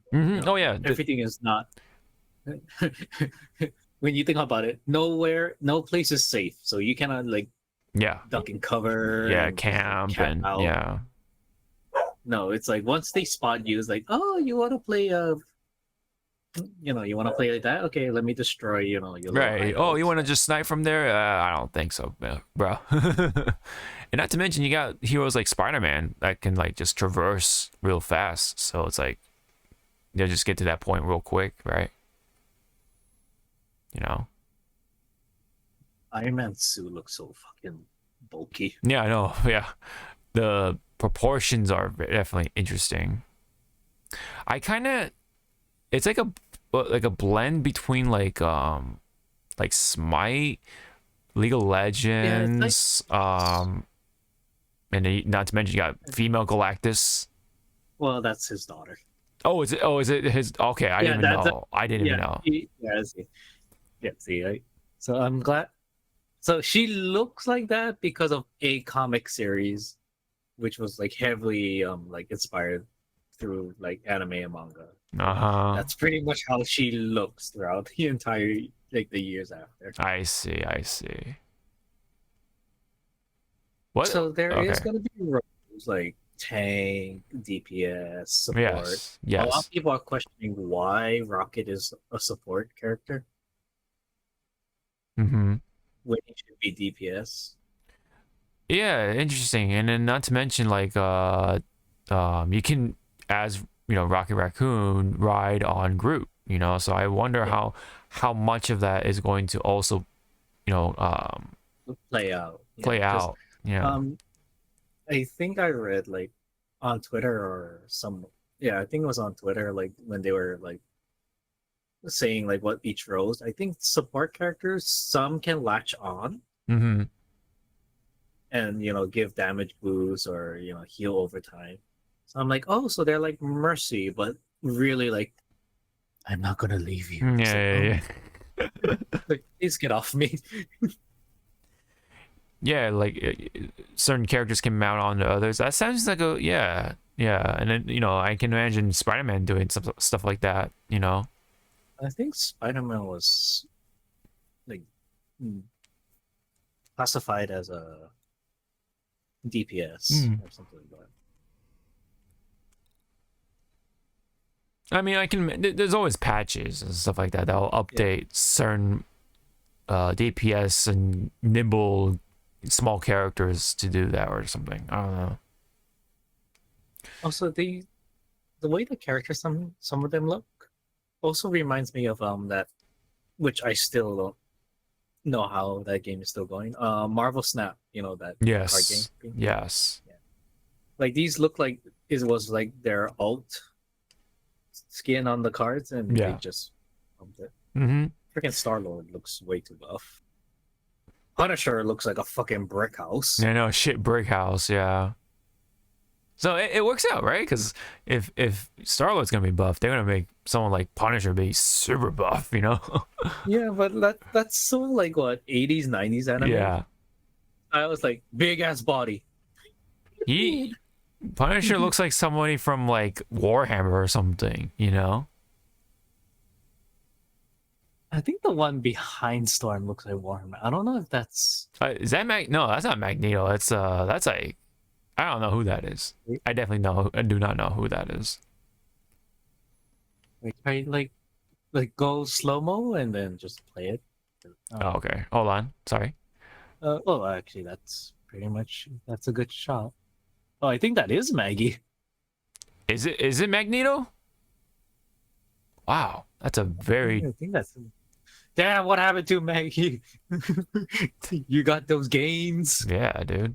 How many iron did you pump into your freaking body? Well, yeah, that's Magneto because The helmet, yeah. The brief shot you can see his helmet symbol. Yeah. Yep, that's Maggie. Yeah. Holy fuck. Yeah, it's so weird. Magneto! Welcome! What the fuck happened to you? Yeah. Storm looks good. Yeah, I mean, you know, Storm looks like what you expect from Storm in a game like this. And you have Mantis, Mhm. Scarlet Witch, and again, Punisher looking like a fucking brick house. Yep.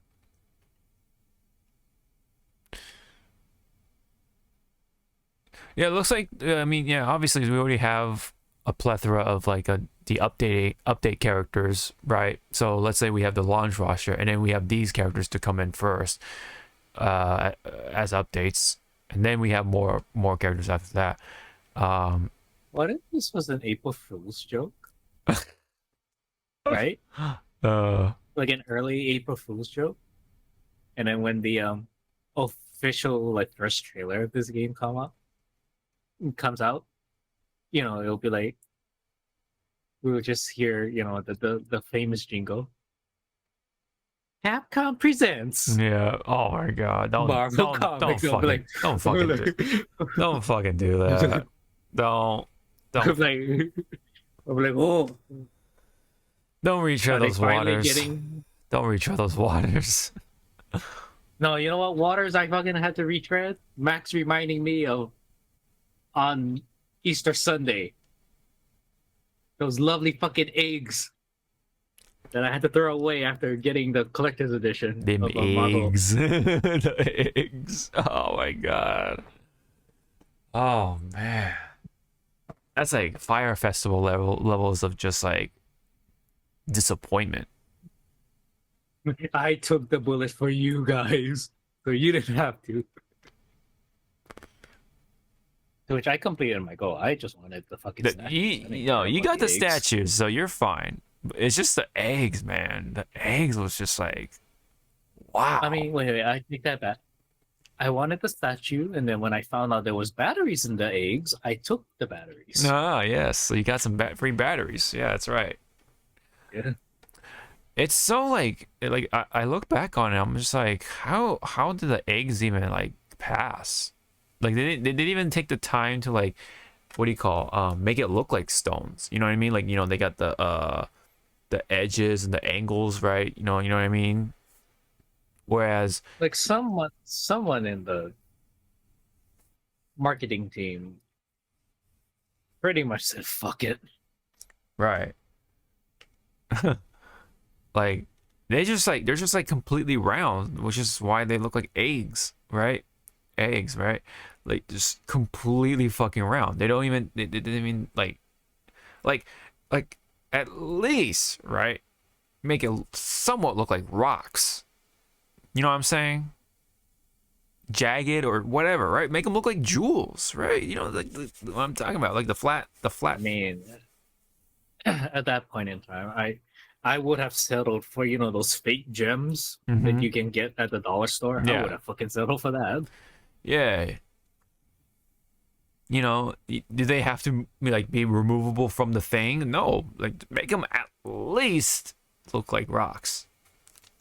You know, stones. No, man, they look like fucking Easter eggs, man. They pick. Stones. Yep. I wonder, right, if they'll ever dare to make that joke in somewhere in a Marvel movie or Marvel series. Oh, you have those eggs, or something like that, or no, like some like one of those like subliminal subtle messages, right? Where we have like, Yeah. I don't know, Peter Quill eating like a bunch of eggs, a bunch of boiled eggs or something that are like colored or something, you know? It's like, you know, Is that the jab at the Infinity Eggs? Man. Actually, now thinking about it, it should have been like the collector, and then on his desk was the eggs. And then they'd be like, "What's that?" This is an item from your world, from Earth. It created a lot of controversy Mhm. amongst these people called video gamers. Puts it away. It's like there was no controversy. It was a lie. Mhm. Oh yeah, man. Just like Fire Festival, man. It was a fucking lie. But anywho, back on here. It's just funny because, you know, it's kind of like them saying fuck you to Blizzard. Haha, you suck, because this is developed and I guess published by NetEase, or I think it's published. I forget which one it was. NetEase and Blizzard were kind of like buddy back then, because, you know, they were kind of like how they tapped into the Chinese part of it for the market, and you know, money and all that stuff.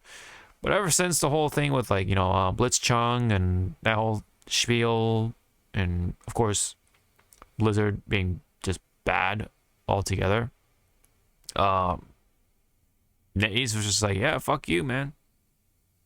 And Blizzard said, we don't need you. But it turned out, I don't know about that, you know.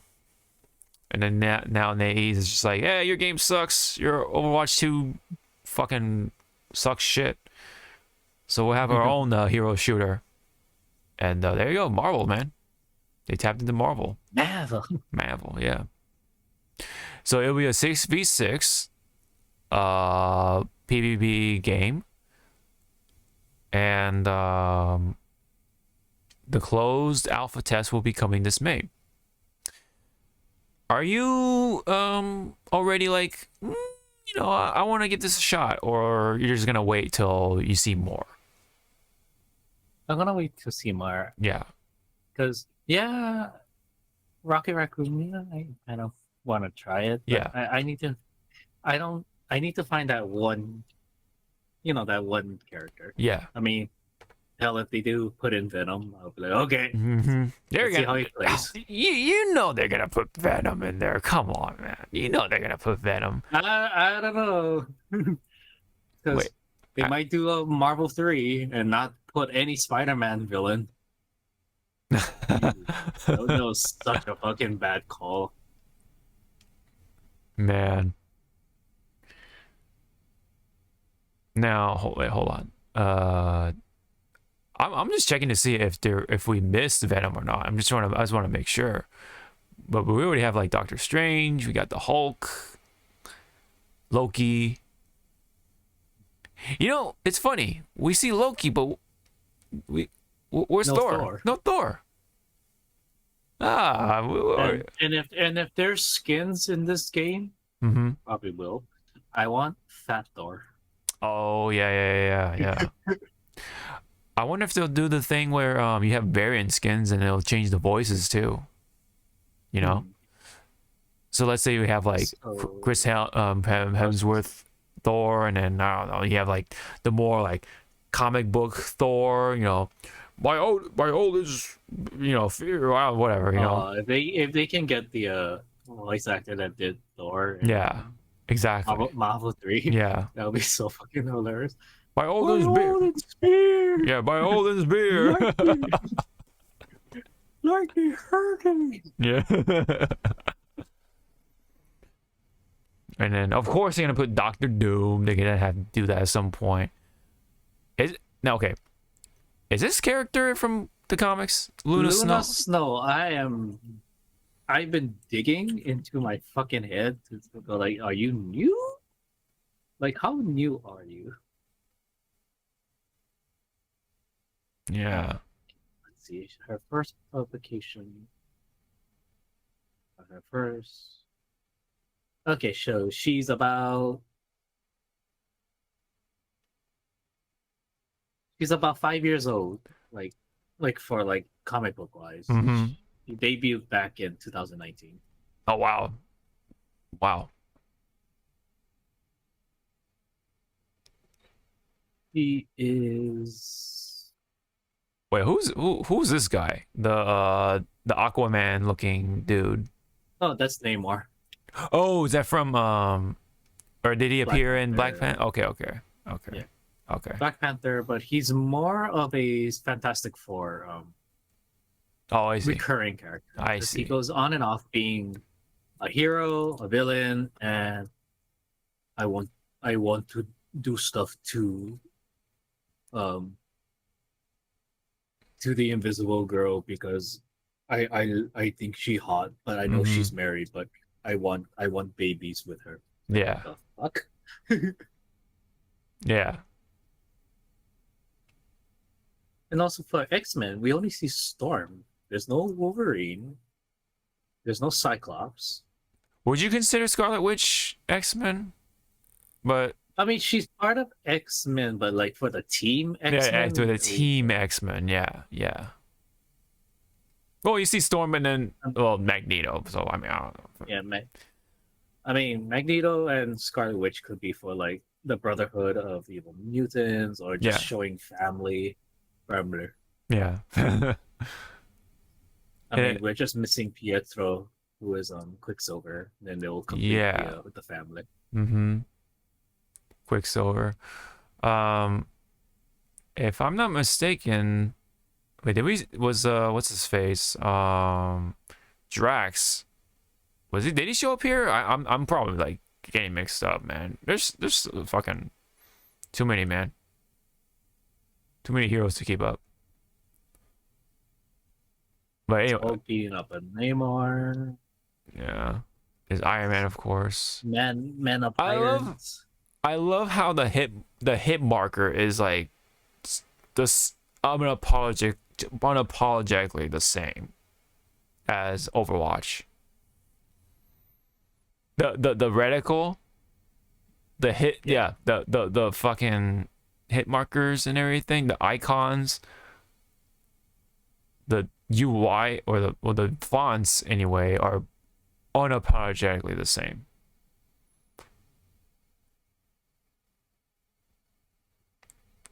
Okay, so anyway, I want to say We have Penny Parker. Penny Parker. If you watch the Spider-Verse, she was the little girl. Yeah, with the with the robot, right? Yeah, with the Mac. Yeah, with the Mac, yes. Doctor Strange. Yes. I would like to try it. I'll likely like, just be like, all right, I tried it, move on, kind of thing. I don't think I'll keep up with it unless it's like that much fun, but I see myself not really sticking to this game too long.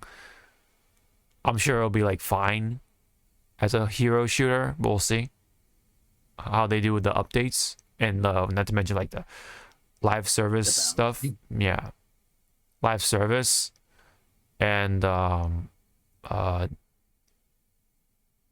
yeah, and I think this is going to be I'm just going to be assuming this is free to play from what I'm like gathering, or just like just some vibes. And then like the skins and everything will be like, how they make money and everything. There was some backlash a little bit. You kind of see it here, but overall it's like, yeah.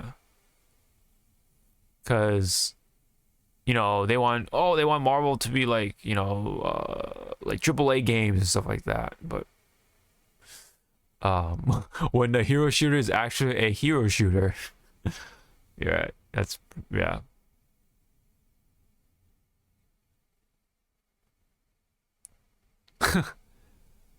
I didn't see Drax in this trailer, which means he must have been using his passive ability where he stands very still and goes invisible. Oh man, that actually would be a pretty hilarious passive. I know you don't move, and then everyone it's like, where did he go? Yeah. Yeah. I would like to imagine our screen being black when you play as Daredevil. That's fucked up. Well, doesn't he have like the sonar thing or whatever? Like Yeah, he has like the sonar hearing. yeah.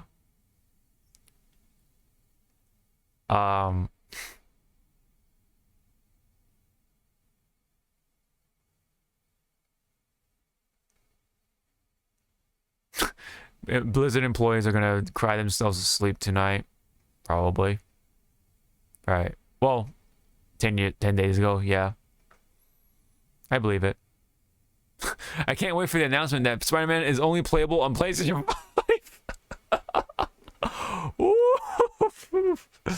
That would have been so funny. Oh, that's such a jab to The Sony. shots. The shots. Yeah, that oh. 911, what's your emergency? I want to witness a murder. Yeah. All right. let's gonna move on. Okay. So we talked about this previously, but now it's officially announced, I guess. So this is called Jump Assemble. So I forget how we were able to see it. I think this was like teased or announced in Japan or whatever. But Jump Assemble is kind of like that the League of Legends kind of take, or their take on the League of Legends format. You know, so it's basically League of Legends Jump Edition. So you got that overhead, like over the top view, perspective, action game with characters.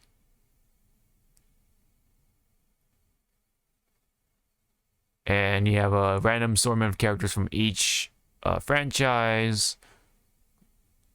And yeah. Still on my seat. This is a anime collab MOBA game for mobile devices only.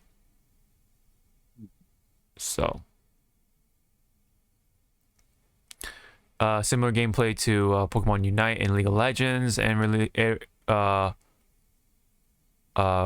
releases March 28th, which means it's already out at this point. I still now I wonder. I think this is still only in Japan or whatever, the Asian regions. Mm-hmm. Judging from the trailer, maybe if it like really hits off, it might come here. But funny that they're, you know, that now this exists for sure. So, any comments before we move on?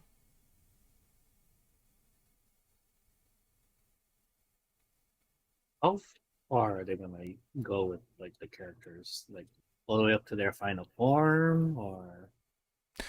I think there is a degree of that, but I don't know. They'll definitely have to buff some of the characters, right? Because Luffy has fifth gear, Goku with Ultra Instinct, and whoever else with this, you know, this and that, you know. Yeah, it is interesting. Yeah, how far they'll go with those like forms. Maybe they'll have like 3 forms each, and then have like those other forms as like part of their ultimate or something. Their ults. That could be a way to implement that. Yeah, I can see that. Yeah. Because some characters have more forms than others, so obviously you don't want to do that, and if you want to balance out the game. So unless you make those characters separate, right? Like you just have straight up a 5th gear Luffy, but that'll power creep potentially, you know, just regular Luffy, right? Same with Ultra Instinct Goku, you know.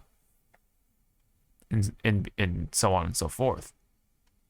So I don't know. I don't know how to handle those forms.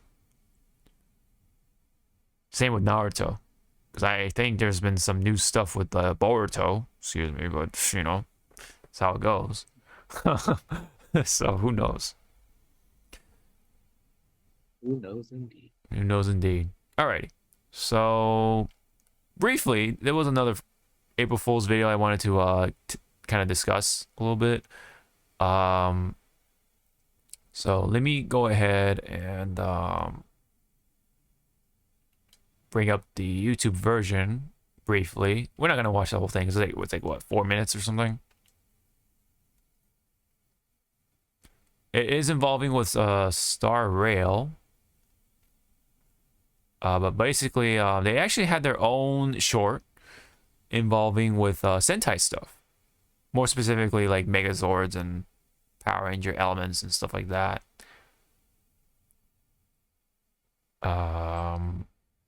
I wanted to bring up the Japanese version. There you go.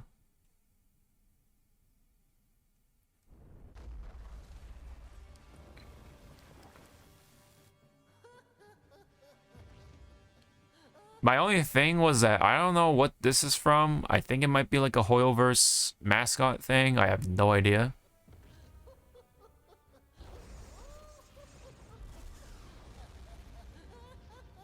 But for April Fool's joke, it's like pretty well produced with the effects and stuff like that and the sets. Yep. And then there's a lot of talking, blah blah blah. And Pom Pom here, Pom Pom is like a character in Star Rail. Either Pom Pom is introducing the next Metal Gear, or she's in a Xenoverse game. Right.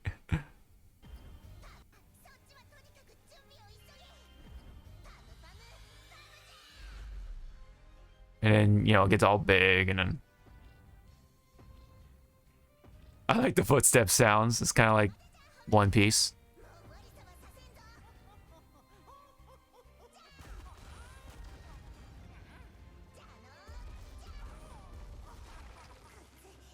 I like the random explosions. Random explosions, the whole freaking like tokusatsu, big monster fight right now. Yep, and it even has the thing where it's like, oh no, I'm losing power. My energy depleted. Kind of like a Ultraman. And then you have this part.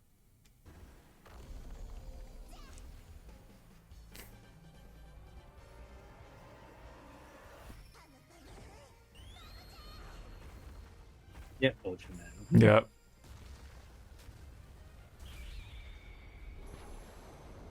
Well, speaking of Ultraman, Godzilla, and all that stuff,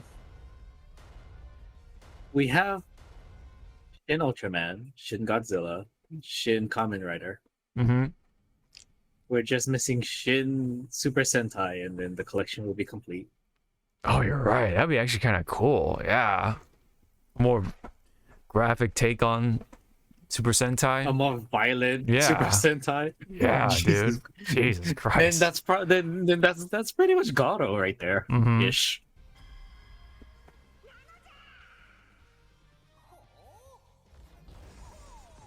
Boobies. Mhm. Vagina laser. Okay, I'm sorry. I'm off. Like fucking gray hairs on me. Yep. I love the parts of like when they ever bring out the new Megazord, and then the bad guy shoots like the lasers and there's like this random explosions. They just like walk through it like nothing, like just always. Oh man. And again, you gotta remember these are suit actors. Yeah, so these are those suits. explosions, yeah. These are yeah.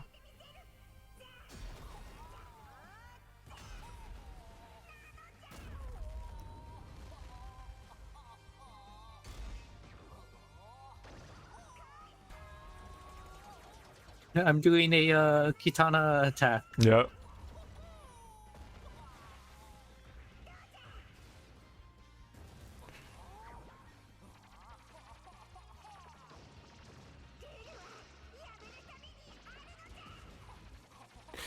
Yeah, so I think they even the director for this short it has done Ultraman and Kamen Rider stuff.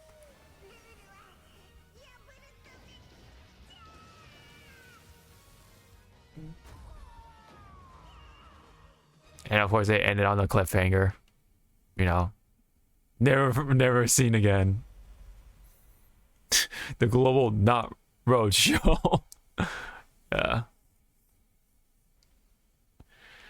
They're kind of having too much fun with this April Fool's joke. It seems like. So yep. Super Sentai / Ultraman-esque thing with Star Rail. Now, if this was like a actual thing in the game, I take it. I take that. We take those. You know. All right. So that's it for that. I changed the name for this one. You know, this used to be news featuring anime, blah, blah, blah, streaming, all that stuff. I'm just going to call it cinema, entertainment, and extras. You know, it's just what it is. You know, it's basically stuff that we see with our eyes. You know, Yep. Just sit there. Not a video game per se. You know, although that is debatable nowadays, but you know, something you watch, you know, and stuff like that, like movies, anime, stuff like that. So, anyways, let's play this one.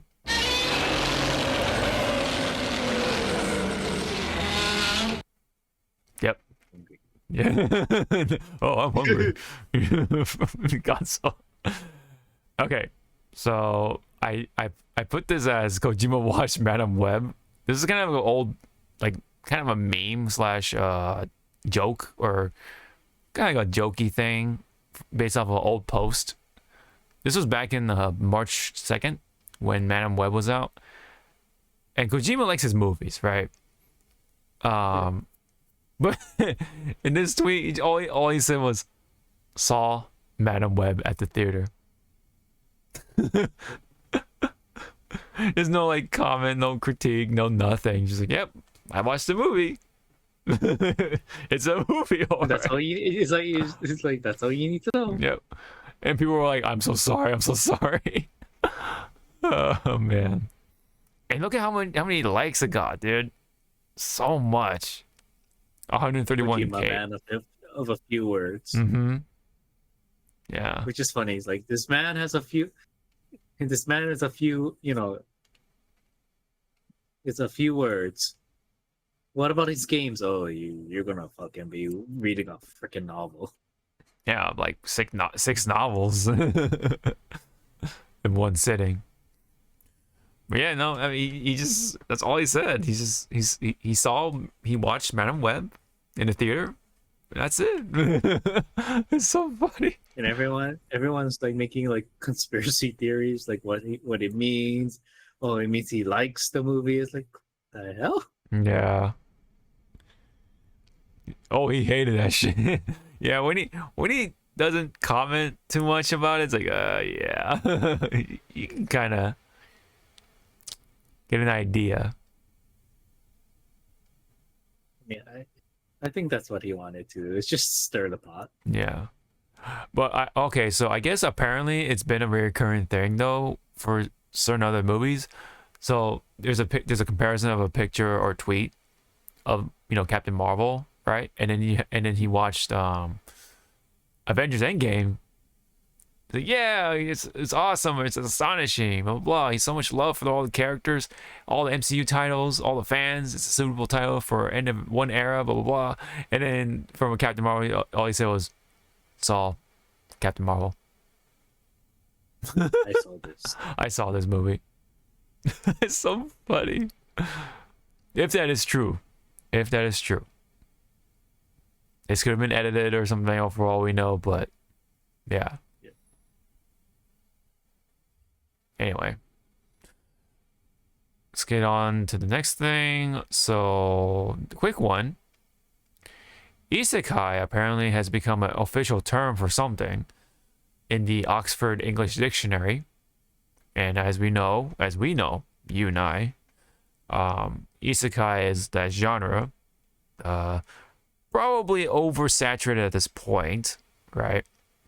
Involving of a character going to another world, right? Because isekai means another world, right? You know what's funny? I mean, you know, people don't think about it, but Digimon was kind of like an isekai. Well, it's not kind of. It is an isekai. Before a lot of those. It's an isekai without the truck chan. Yes. Because guess what? They get transported into another world, right? Yeah, just like how. Still to this day, I don't know why my friend denies it. I was like, Inuyasha's an isekai when you think about it. It kind of is, yeah. No, it is. She goes to another world. It's another timeline, but it's another world, pretty much. And also screws up the timeline for staying back in the past. True. But you know, Oh, I'm sorry. Did I spoil the final season of Right. Inuyasha? Which is like you guys are like what 10 plus years late already on Yeah. that train. Oh, they have kids. Oh no! Or they have one daughter. Oh no! Spoilers. It's been pretty clear that happened at this point. Yep. But it says revolving around. No, I'm sorry. It's been added to the dictionary for different reasons, I think. Let me see. Okay. Hold on. Oh no, I think it is the right definition, or the definition of that is intact. Let me just get rid of this. Let me see. Oh, okay. So the context is that more and more Japanese words have been added to the English dictionary, which is kind of funny. So apparently 23 Japanese words have been added according to The Guardian as of March of this year. So, or end of March of this year. Katsu is one of them. Donburi is one of them. Omotenashi is another one.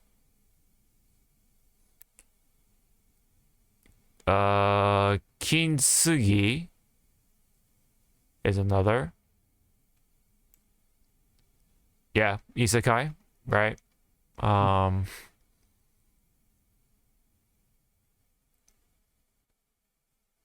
Yep, Japanese genre of fantasy fiction involving a character being transported or reincarnated in a different, strange, or unfamiliar world.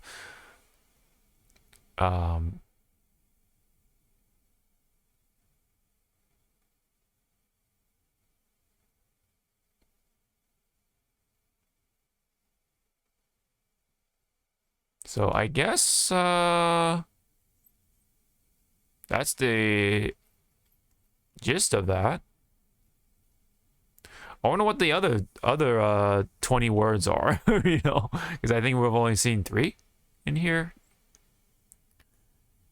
Maybe I think we have to I think we have to pay something to continue or something. I would not be surprised at this point. I would not be surprised. But it'd be so funny, like in the Oxford Dictionary. What's the definition of datebayo? It's just a picture of Naruto's face, like Mm-hmm. it's like ah. Mm-hmm. I see. Right. Okonomiyaki is in there. I apparently I didn't see that.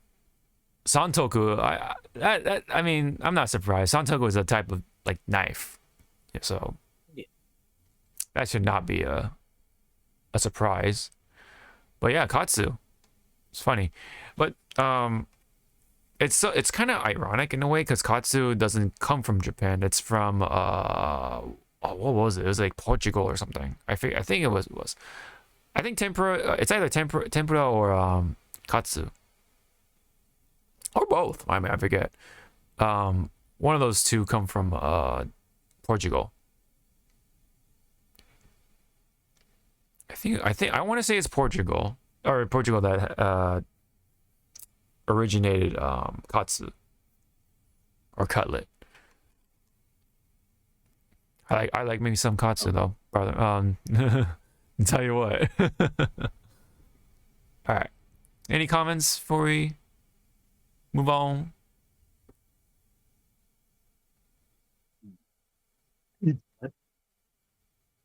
What added words should be? What? Yeah. What words do I want to see? In Oh, that would you like to see? dictionary?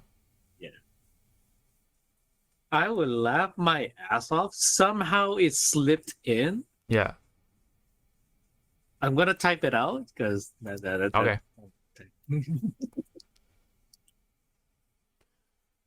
I wouldn't be surprised if kaiju makes it in there.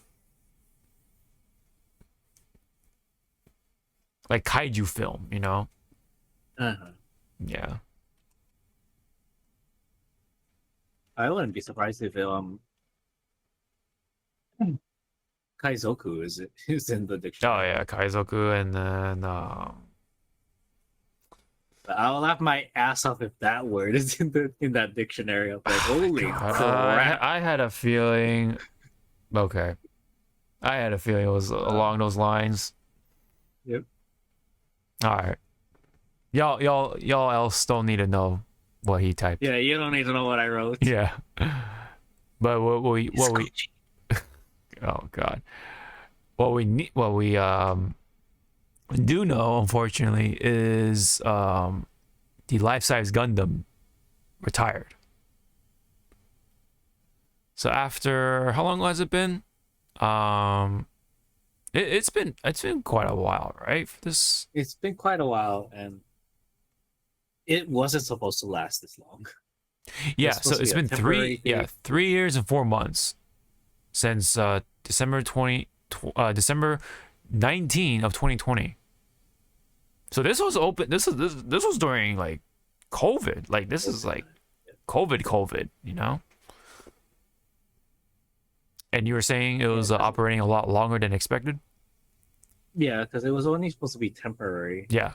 Because it was supposed to be there, and then like they're supposed to do a new development over there, but because I guess the development phases will be pushed back a bit, so it stayed a little longer. I just wish that it just stayed and the development thing Right. kind of just got scrapped. Because there's a Yeah. lot of people that loves Gundam don't have a chance to go to Japan. Witness it. Yeah. It was definitely one of those tourist spots, right? So, in Yokohama for sure. I mean, for me personally, I didn't care that much about Gundam to the point where I'm like, oh, I want to see the life size Gundam Yeah. spot. For me personally, but Understandable. personally for me, I mean, yeah. I have my sort of picks when it comes to Gundam. But for you, like, how do you like? Are you upset or soured or how you feeling? I'm a little soured. Yeah. Soured that I didn't. I wasn't, excuse me, able to witness it. Yeah, in Face to person. face. Yeah, face to face. But knowing my dumb ass, I'll be like, wow, that's so awesome.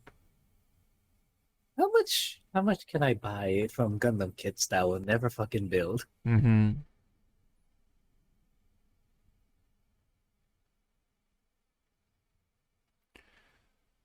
I just hope, like, yeah, well, it's also because it's by seawater, so they have to take it down because, corrosion. I The bet, maintenance yeah. alone Yeah. on that is horrendous. Yes.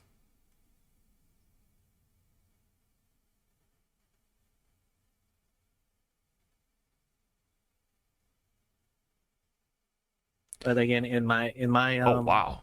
They had a yeah, LED. they had a whole light The light show with the drones. Yeah, that's cool.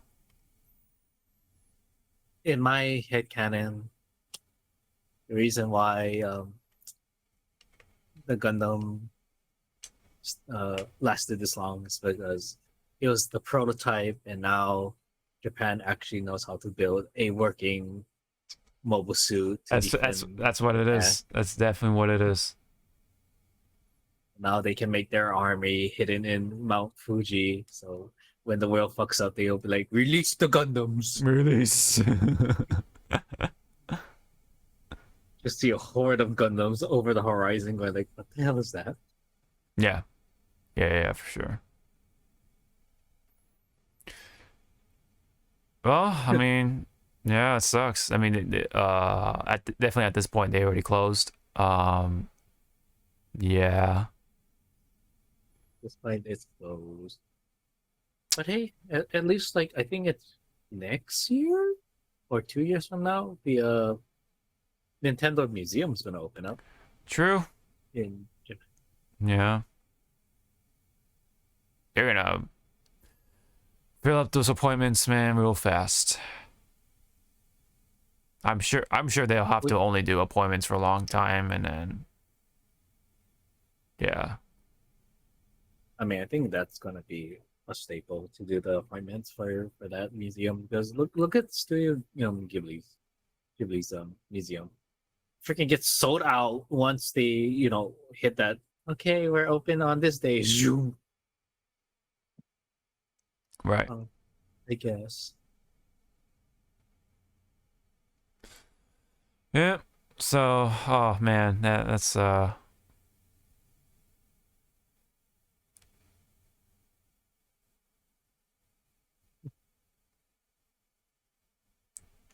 thank you, Yokohama, they said.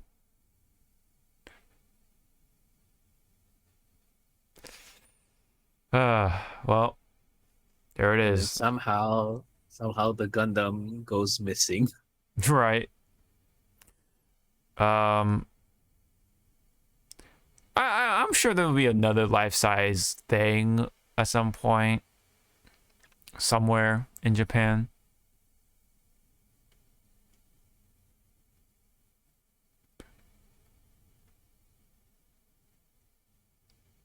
But yeah, for now, for those who missed it, yeah, unfortunate that,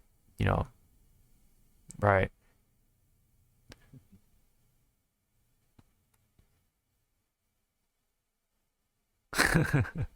That's funny. All right. So, let me see. I think we got just a couple of things.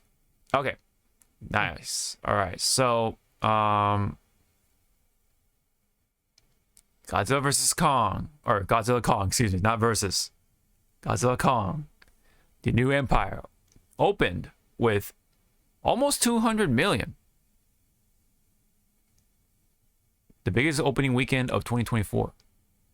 Now, this is, of course, worldwide.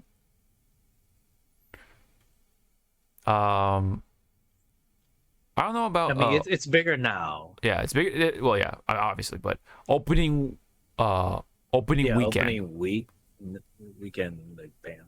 Alone was almost 2 million. 200 million. I helped bring that number in. Right. So yes. I don't know how much it was for Dune Part 2 or whatever.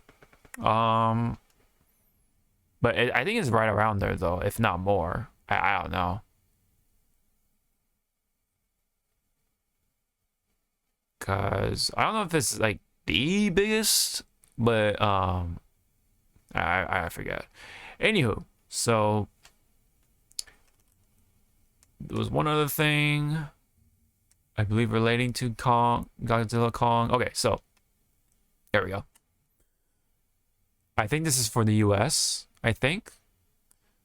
So here it was 80 million for the box office during that weekend. Second biggest opening for Monsterverse. Second biggest opening for 2024. Only 2 million behind Dune 2. Okay, yeah, that's what it was. Yeah. The fifth biggest Easter weekend opening. Director Adam Wingard's biggest opening. Almost 50 million more than the opening of Godzilla vs. Kong. A global debut of there you go. 175 million. more than 2 billion in total grosses for the MonsterVerse. And yeah, so yeah, I mean, maybe this era could also be possibly the era of kaiju stuff, right? Godzilla, you know, specifically. But right now, man, we're kind of in that Godzilla renaissance, right? We just had -1, longer than expected. And then we have now Godzilla Kong, like, whooping ass in the box office. So, you watched it. I watched it. Let's get down to the brass tacks here. What did you think of it? Shaw era as fuck. You- Showa era as fuck, yes. I enjoyed it. I mean, it's a very good popcorn flick for sure. Yeah. Very good popcorn flick. That being said, when it comes to popcorn flicks, right? You're just looking for, guess what? The action, right? The what people see as the juicy bits, right? For the most part, Which, yeah. Yeah. Like, some critics needs to get it out of their ass to stop comparing this to fucking -1. Like, Jesus Christ. These two things can Coexist. Coexist. Yes. On the opposite scales, right? Pun Like- not intended, but yeah. Godzilla cross Kong pretty much showed, like, yeah, Hollywood, sometimes you can have story, meaningful stories, but sometimes, you know, you can just Have fun. relax a bit on the story and just have, like, big monsters fight, because that's the kid in us. Yeah. We just want to shoot fucking big. I mean, look, that's why I forgot who compared it. Like, someone was like comparing, like, Godzilla Kong is riding that hype wave or whatever you want to call it. The hype train, Of yeah. how people was praising Pacific Rim. We just wanted to see big monsters fight. Yeah. Yeah. Because if you ask around people, like, if they can tell you the story of Pacific Rim, they're probably not even gonna remember what the story was. They'll give you, like, the main points, but as a whole, Yeah, like, for what's like the Pacific Rim, what's like the main plot point or main plot line, right? Yeah. You know, they'll probably even don't remember the whole synchro thing, the synchronizing with the each other, right? with your partner. 'Cause Yeah. that was a big thing. Like, you cannot pilot this mech unless both pilots are on the same, like, Length. Yeah. wavelength. Yes. Yeah. Now with this movie though, I mean, well, you know, obviously you liked it, right? But were there any, like, you know, complaints or cons or negatives that you wanted to get out of the way? Well, it's also, this is coming from watching Monarch, Yeah. the TV show. I'm surprised that Adam Wingard didn't try to incorporate, like, The Monarch stuff. some of those characters. Yeah, some of those characters that Mhm. was introduced in Monarch to be in this movie. You know, it's just finally, like, finally build that final bridge to what Monarch is essentially supposed to be the backbone of the legendary film universe. Yeah. I didn't watch Monarch, so maybe that was good for someone like me, because I would have been like, Yeah, 'cause- I would have, it would have flown over my head. Yeah. When you eventually watch Monarch, Yeah. because of now Godzilla Kong, you can actually maybe put the pieces together. Mm. You know, like, oh, so that's why when this happened, this was the reaction, or you know, this was the answer to Right. combat this. Mm-hmm. Oh, because they did this, that's why Monarch is like this. You know? Right. So it's like, oh, you know, the little break. Right. Yes. Yeah. if you go like overall, I want to say that this movie was not. I mean, I already said before, like before the podcast Yes. started, this movie was not afraid to use color and show daytime fights. Mhm. This movie was not afraid. Oh yeah. Pink, green, blue, you know, just yeah, like very colorful for sure.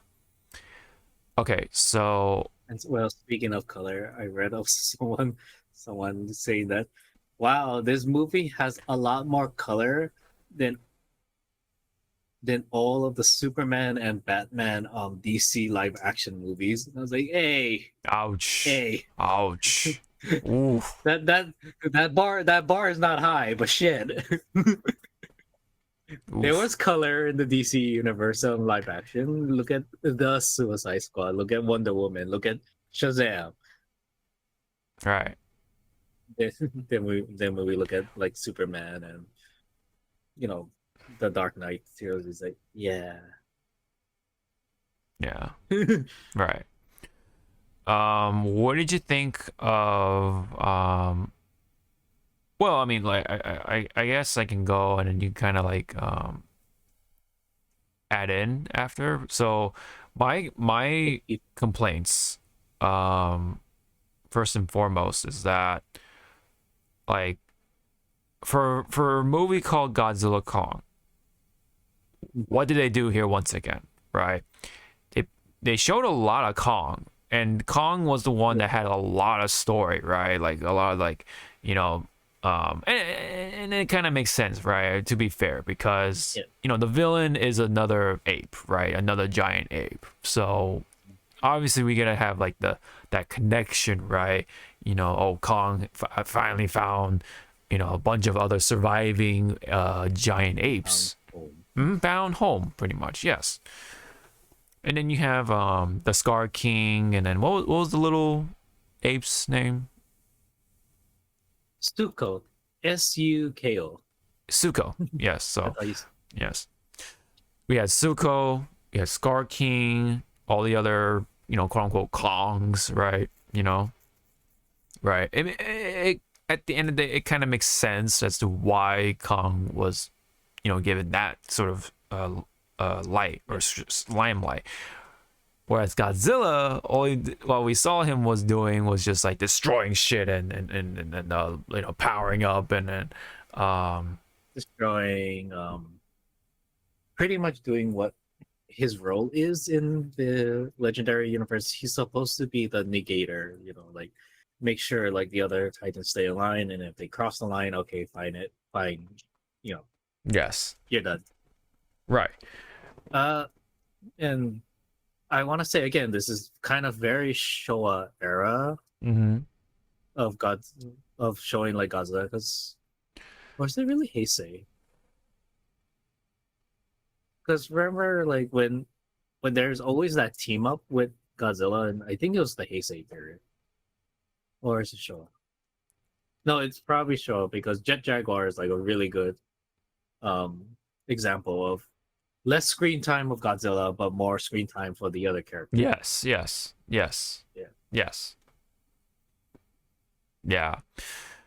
That's that. Yeah, we do want to see more Godzilla, but I think for now they kind of had to do this so they can just just close that chapter to Kong. Yeah. Because Yeah. for Godzilla, he was already established in King of the Monsters. Yeah, see, I thought of that too. Yeah, I thought of that too as my place own. in the world. And then and then now Kong had to find his place, had to build, make do with his new home, and then find family. Yes. Or find home and family. Then yeah. So we can say that now that Kong is happy with his. Sorry, kids. Little spoiler. That. Yeah. He found his new home. Yeah. A conclusion has been reached for Kong, right? For sure. That's definitely what we can say about that. Whereas, you know, we can say Godzilla's just like continuing. Like we like it's always gonna be continuing. Godzilla's still gonna be that because there are other Titans right now that Adam could just pick and go like, all right, let's see what monsters. I will fucking laugh my ass off at the next.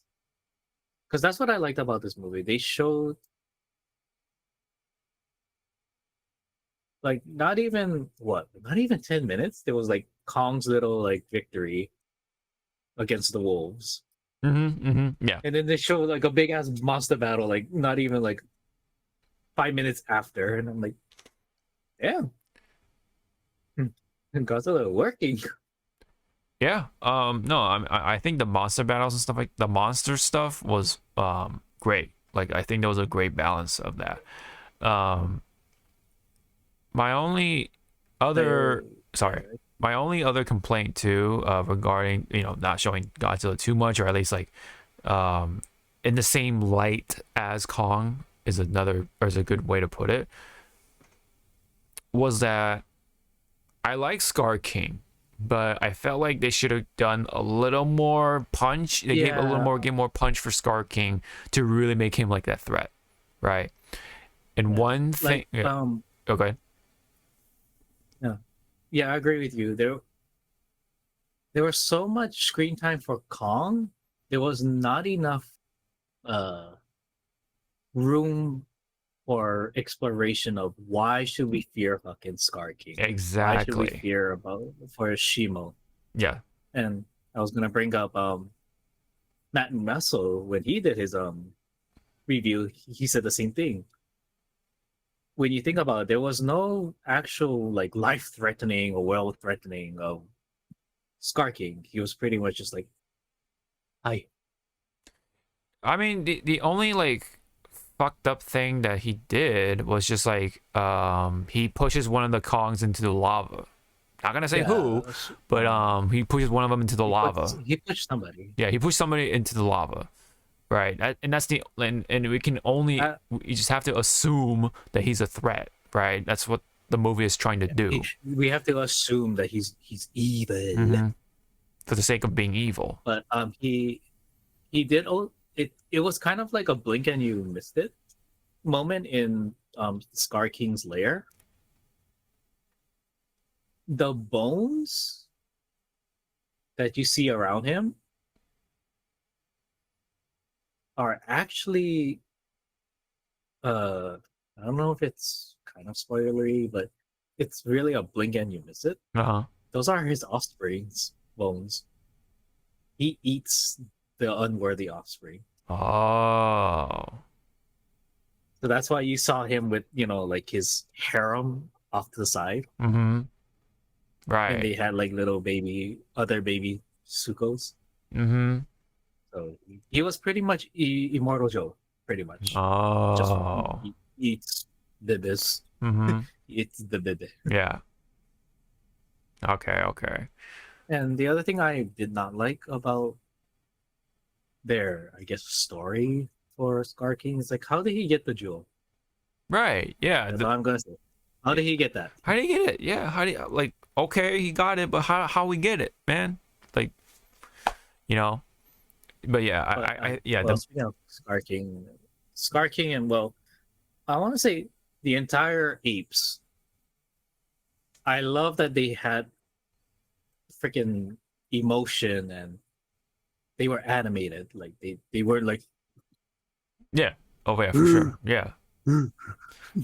They actually fucking like, oh look, it's Kong. Right, humanized. They actually did this meme. Yeah. Yeah. No, there was I saw this GIF before I watched the movie. Right, I saw the GIF of a random ape was like yelling at Kong. The worker ape. The worker ape. Yeah. Yeah, he was yelling. Yeah, that was another part that I fucking laughed my ass off of. He was like yelling. He's like yelling at Kong, and then Kong just punches him. Right, like just boom. Like doesn't even slugs him. It's especially yeah. I mean, you can also see like in Kong's face, like after while he was getting yelled, he was like 3, 2. It's kind of like the what do you call the average fan versus the average enjoyer or something. You Yeah. know that type of meme. Yeah, I found that really fun. And I think I said this too before. We started the show. Is that the humor? Most of the good ones definitely came from the monsters and not so much the humans. And you can see like they're trying to be funny, like especially with what's the, I forget the guy's name, but you know, the podcast guy. Like he Yeah. tried to be the comic relief, but the monsters were the comic relief. You know, for me anyway. Yeah. And he could have been replaceable. Like he He didn't. The character-wise, he didn't need to really be there. exactly, yes. Anyone Like, else you could have just done had what he did. Gia, Yeah. Mhm. Yeah, you could have just had Gia, Doctor, and Andrews, and Trapper. Trapper, and then you had the one soldier, right? You know. Yeah. Right. But as the human characters, you just needed those three, and that was it. Yeah. Like, it's still like on that weaker side, but at the same time, I think they did better a job of just having them do that job of like just explaining something, what's happening, and They were our exposition without being heavy on the exposition. yes. They left breadcrumbs. They left breadcrumbs, but when it really needed it, it was just quick. Like Mhm. it didn't linger. Like we got enough of Some it. exposition Yeah. scenes, exhibit. Some scenes like that will take like a good chunk of the movie. Mhm. Here was like, okay, the reason why this and this and this is happening because of this. Okay, Mhm. are we done? We're done. Zoom.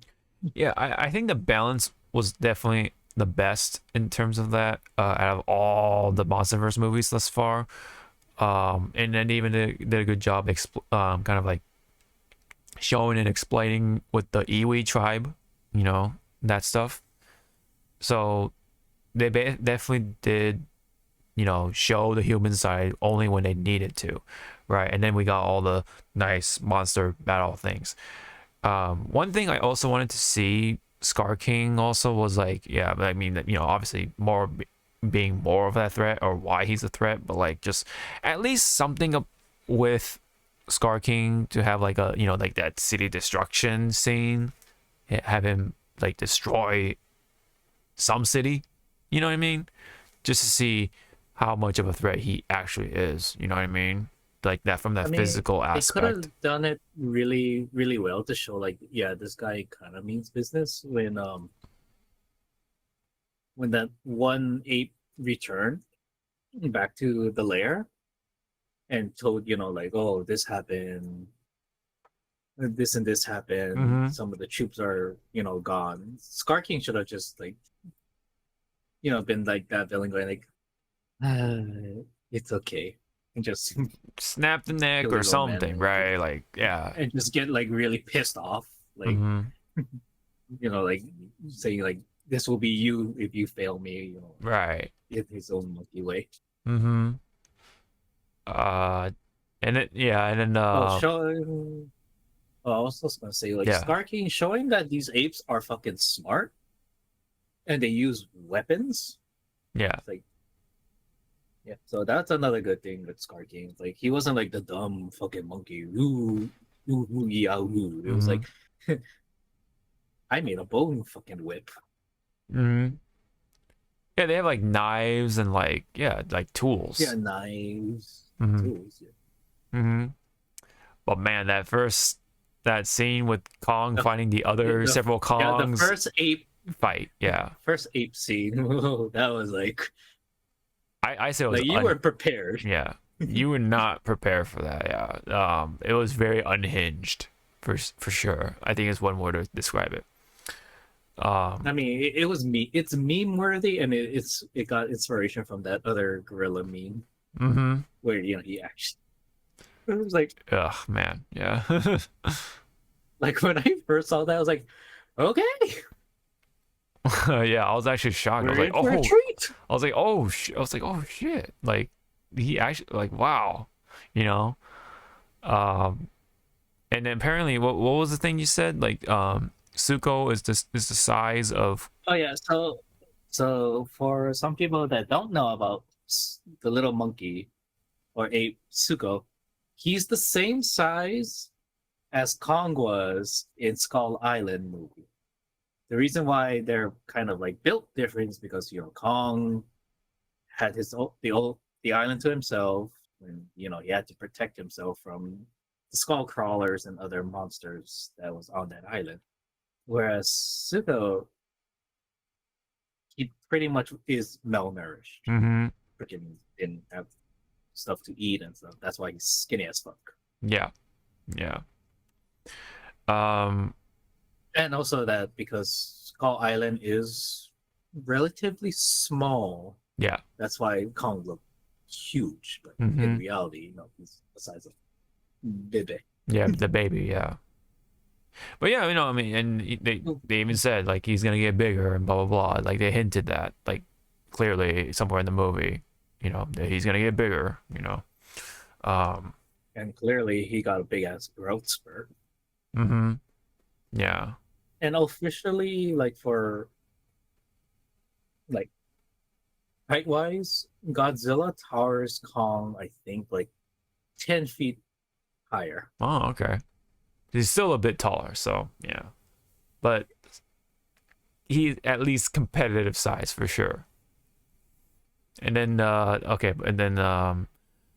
yeah, Scar King, we addressed that. I mean, I like him, but I wish they showed or they did a little more just to Yeah, more backstory. Yeah. Instead of that one scene of explain a backstory but not the backstory. Right, exactly. To And then- which yeah. I like the little hint of maybe that's the next monster that we'll see coming. Because Dr. Andrews was reading the Iwi mural, right? Yes. She said the line of the one who ate a star. Mm. What Heisei monster ate a star?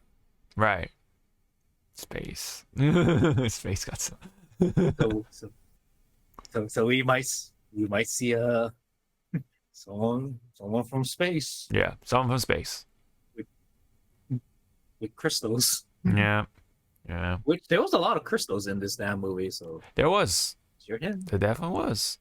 There definitely was. The whole Iwi technology thing, right? With the gravity and the shock wave and I like there's another thing I liked about the movie. I love the ideas that they presented, like the whole thing with being Godzilla, the anti-gravity stuff, so on and so forth. I still laugh at these people that says that Slim Godzilla is ugly. I'm like, you're the same ones that said that in 2014 he was fat as fuck. Mm-hmm.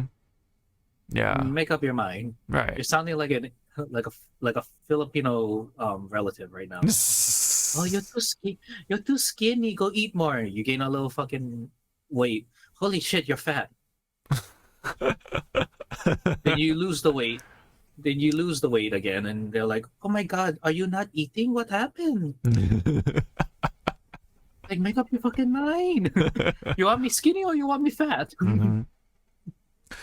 And those are the same relatives that will be like, "Oh, you're only taking one plate here. Have another." It's like, I'm not even done with my first plate. Right. What the fuck? Mm-hmm. The power glove thing was, pretty cool. I didn't mind it. Mm-hmm. I had to call it a power glove. Yeah. There was a reason why that. There was a reason. I don't mind it. And then for the I mean, should we explain about Shimo? But Shimo, should we explain about that or make it a little vague? Or because there was a hint in the movie or in the movie trailer, there's gonna be another monster, right? Somewhere. Let's say Shimo was just a victim of circumstance. Yeah, victim circumstance, and probably if they explore in season 2 of Monarch, like they found out how this all happened with the Scar King and Shimo. Yeah.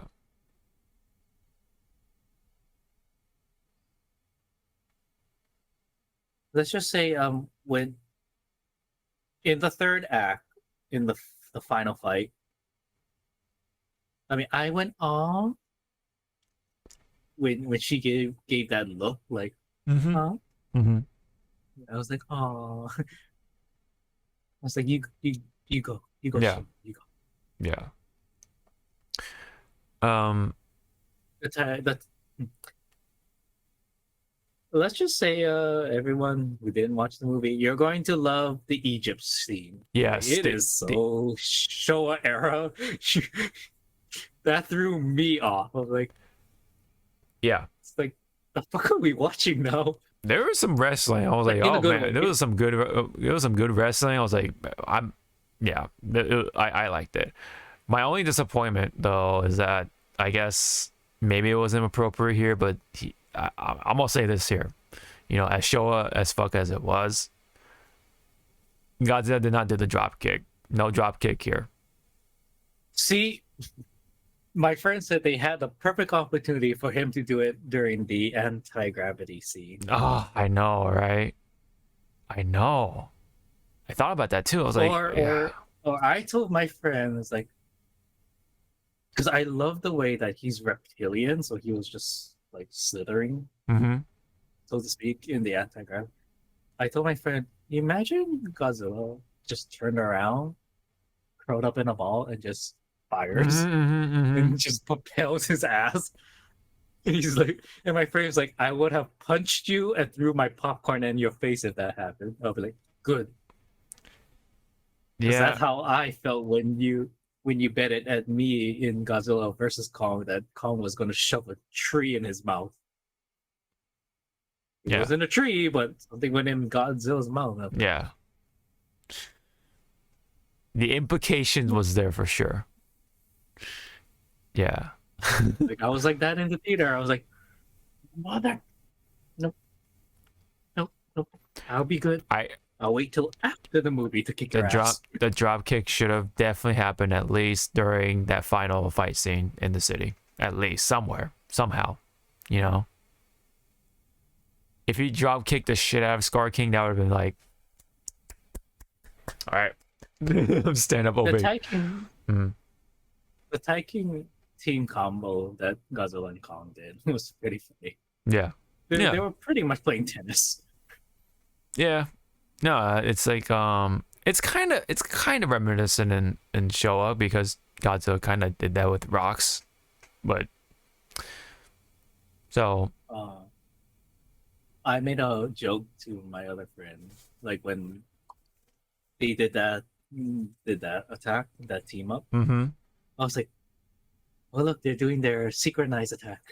My No. friend was like, "Okay, I know you've been playing with 7 for a long time, but shut up." Mm-hmm. I was like, "What? They had enough pips."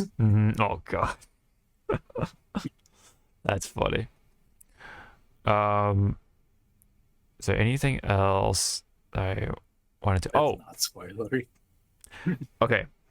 Somebody in the some comments put it best of like how like a perspective how you can see this movie, right? And you know how I said, you know, oh yeah, you know, Kong had all that screen time. Godzilla was kind of just like, you know, I break shit, you know, I power up, you know, whatever. So somebody put it this best, and I really like this comment. It was that Kong is the one playing the main story. Godzilla is the one grinding and leveling up. So Kong was playing. So in Call of Duty terms, Kong was playing campaign mode. Godzilla went straight into online multiplayer. That's a way to put it. So I respect that. I actually really like that perspective. Or I find it, at least I find it really funny because that is kind of true. Because that's literally how Godzilla turned pink. So, oh man. It's pronounced Rose. Rose Godzilla. Another. I don't know. Okay. So here's another disappointment, and please correct me if I'm wrong. I don't think they've ever played Godzilla's thing anywhere in that movie.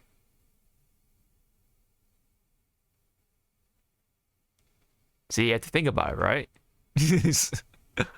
Yeah, you gotta think. You think about it Well, real because hard. I was so wrapped up in the moment of like, the fuck did I watch?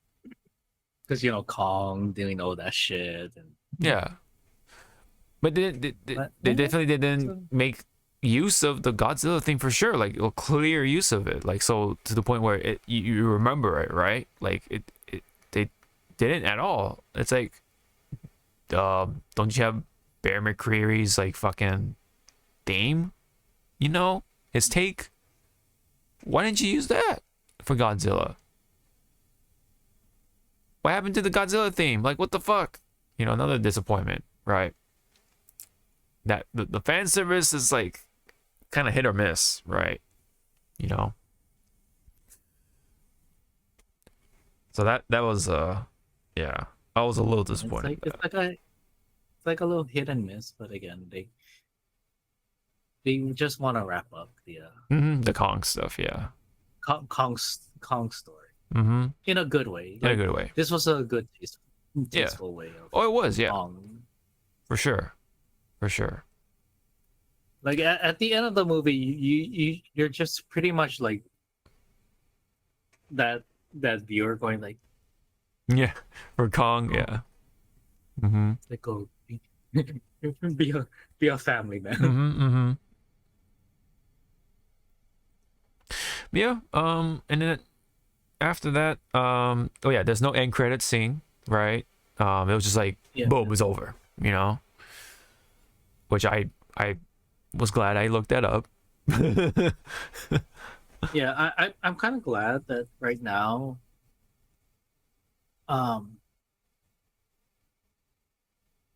for like this type of movie, we don't need the end credits, or I'm not end credits, the Post credit scene like and the sneak all that. peek of, Yeah. sneak peeks.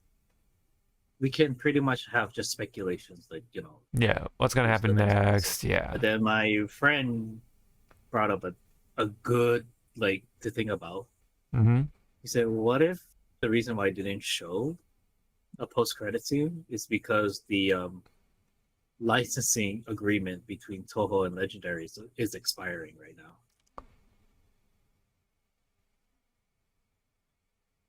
Because it's 10 years. 10 years is the maximum licensing like runtime. Oh. What is this year? 'Cause Yeah, you're remember, right. Godzilla came out in 2014. Yes, you're right. Wow. I didn't even think about that. So in a sense, it's good that there's no post credit, but it's bad because now you're kind of like going like, oh shit, I hope Legendary and Toho are kind of like, or Toho is just looking at Legendary. It's like, you know what? We're gonna add, we're gonna tack on another Yeah. This 10 amount or of, yeah. 10 years. Yeah. We'll renew your license. Yeah. Yeah. Which sounds funny. Which- yeah. Which I think Legendary will or Toho will not see any reason why not to, because of how much money this thing just brought in. Oh yeah, for This sure. movie just brought in. Yeah. This performed very well. And then we have to wait for the Blu-ray Which- stuff, the streaming stuff, all those residuals and stuff like that. So I think we're pretty safe on that part. It's just a matter of like, are they just willing to do it, willy-nilly, or kind of, or just outright willing to do it, to continue having Legendary to do Honestly, they are. Toho's gonna allow Legendary to continue. and maybe be a little bit more lenient now to Yes. give Legendary like the other monsters. Legendary can try and adapt. Now that they I can would trust love them. Jet Jaguar. I Mhm. would love to see fucking King Caesar or Caesar. Gaigan and Megalon. Oh, Gigan and Megalon will be so beautiful to watch. I just hope they can get a character. When he summons Gigan, he acts like on Final Wars. Gigan! Yeah. I'm like, Yeah. if someone does that to someone Gigan, I'm like, you sir did your homework. Mm-hmm. You sir are not supposed to even know about that movie. Mm-hmm. Yep. Because again, that's the funny thing with Final Wars. If you want to see Godzilla fans like lose their shit, ask them if Godzilla Final Wars is a good movie. You're gonna see like a split in the middle, and probably a fist fight. Oh yeah. All right. Over Mm-hmm. the runtime, Yes. that's a small nitpick. The runtime was a little too short. I Too wish, short. like, it was, Yeah. like, maybe 10 minutes more. at Yeah. least. That's where we kind of were cut short on like the whole Scar King thing. I feel. Right. It could have been an extra 10 minutes, and then we could have probably gotten a satisfying amount of Scar King and why he's a threat and all that stuff. And maybe a little more Godzilla in between, right? A little bit, in a way. And and Shimu or Shimo. I keep getting it mixed up, but yeah. For some reason, sometimes I think you want to say Shamu. Yeah, It's just like, Shamu. That's probably what it is. It's Shamu, right? Like yeah, you keep saying Mu. I was like, it's Mo. yeah. I think Shamu is getting in the way. So Shimo, right? Shimo. Yeah. You just want to see a giant orca fucking kaiju. That'd be sick. I mean, shit. I would not be Named opposed. Shamu. Name Shamu, right? I would not be opposed. But I like the Tiamat. I really liked at least the idea of it. But of course, Godzilla's fights were like really short. That's Well, it's because, like, as you said, with that comment, the Godzilla was grinding levels. Right? yes, yeah, He was like really overpowered yeah. or over leveled. Mm-hmm. It's like, I mean, it's kind of like FF7 right now. It's like, okay, to defeat this boss, you have to be at least level 35. Looks at level, I'm 45. Mm-hmm. Right. It's like, oh no. Yeah. But yeah, But yeah. the Skilla fight. Scale of which was 5. The Skilla, the crab Oh, from the first yes, fight. yes. I enjoyed how much of a bully Godzilla was. Yes. But there is context of why Skilla was there. Oh, okay. Because it's Was that part in of my the, mark? No, it's in their comic book series. Oh. Oh, okay. And I had to just watch one of those videos that just Explain thing. Okay. summarize the thing. Yeah. Yeah. Okay. So I was like, oh, so that's why he's there. Right. And that's the other thing. It's not a spoiler, but you've seen. It was in like those short trailers and stuff. It's like the clips. Yeah. It was I think it Yeah, was it's shown clips. somewhere, but I think I know where we're going with it. But Godzilla sleeping in the Coliseum was the most cutest shit ever. I was like, oh, look at this king of the monster. Yeah. He's a good boy. Really likes that Coliseum as that spot. I noticed. Yeah, to which some people say that the reason why Godzilla chose Rome as his new home is because it reminds him of his old home that we blew up, or Shizawa blew up. Oh, So okay. it's Yeah. kind of like those like Yeah, the Coliseum. Yeah, that's right. Yeah, that's right. The ruins. like I miss my home. Yeah. No, I'm just gonna move in here. Okay, that's Which like. again, in the legendary universe, that monster insurance company is probably going like, "You're gonna make bank, Mm-hmm. make bank." Yep. Yeah. Go to Rome right now. Why? Yeah. All right. Well, that's really all there was to it. I mean, it was a good balance of humans and monsters, or if that more monsters, right? So it was good in that department. Um, I like the action. I like the ideas. I think they were well executed. It's not a perfect film by any means. You know, I could have used more Godzilla. They could have used more Scar King of why he was a threat and everything in the first place. You know, but other than that, it's a great popcorn flick. I'm a satisfied Godzilla enjoyer. So with that, out of 10, personally for me, I would give it a solid 7.5. I still stand by that number. What about you? Uh, the Showa era inside of me, it's an 8. Yeah.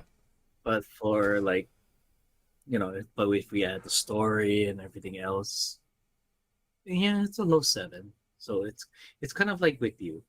I'm in that 7 to 8 zone. Yeah. Yeah. I think that's a pretty reasonable number in this case. So but yeah. Thank you, Legendary, Yeah. for, like trying to make it an enjoyable, experience, right?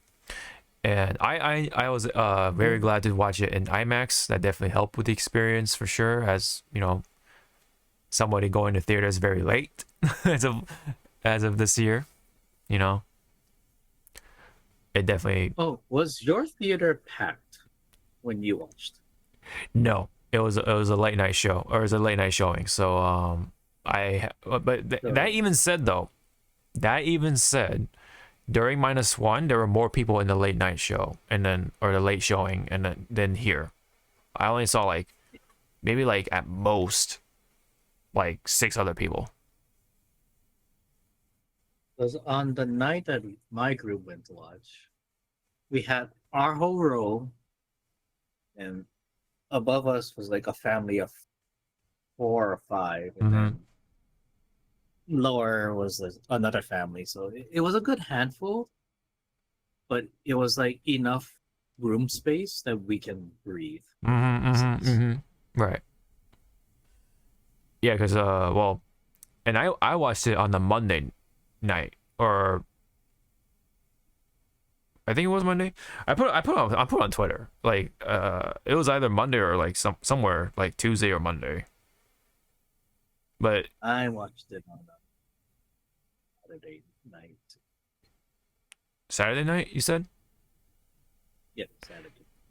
Yeah, so you definitely had, yeah, like, people coming in for sure. Let me see. Oh yeah, I watched it on I watched it on April Fool's Day. So yeah. There you go. There you go. Yeah, so cool movie. That's all I can say. It was a cool movie, man.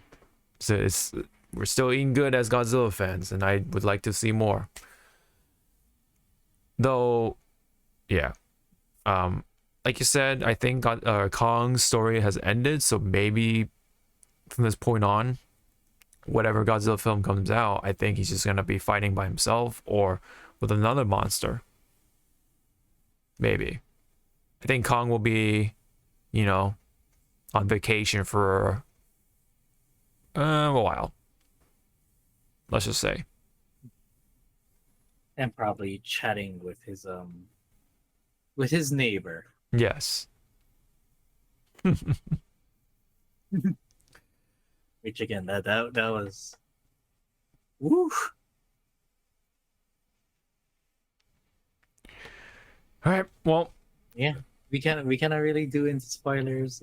I want to say this movie is still too young for spoilers. oh yeah, for sure.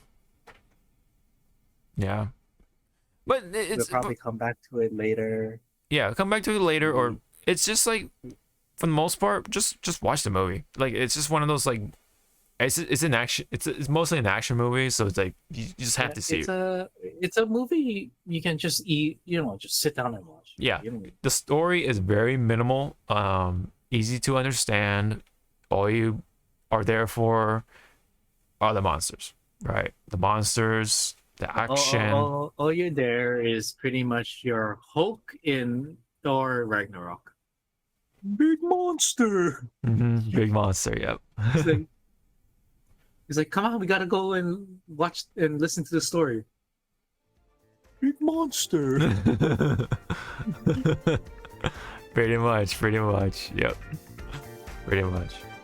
All right, so that'll wrap it up for this episode. I know it was pretty long. To be fair, we missed a week, so there you go. But we made it through, and we all enjoyed ourselves with Godzilla, right? So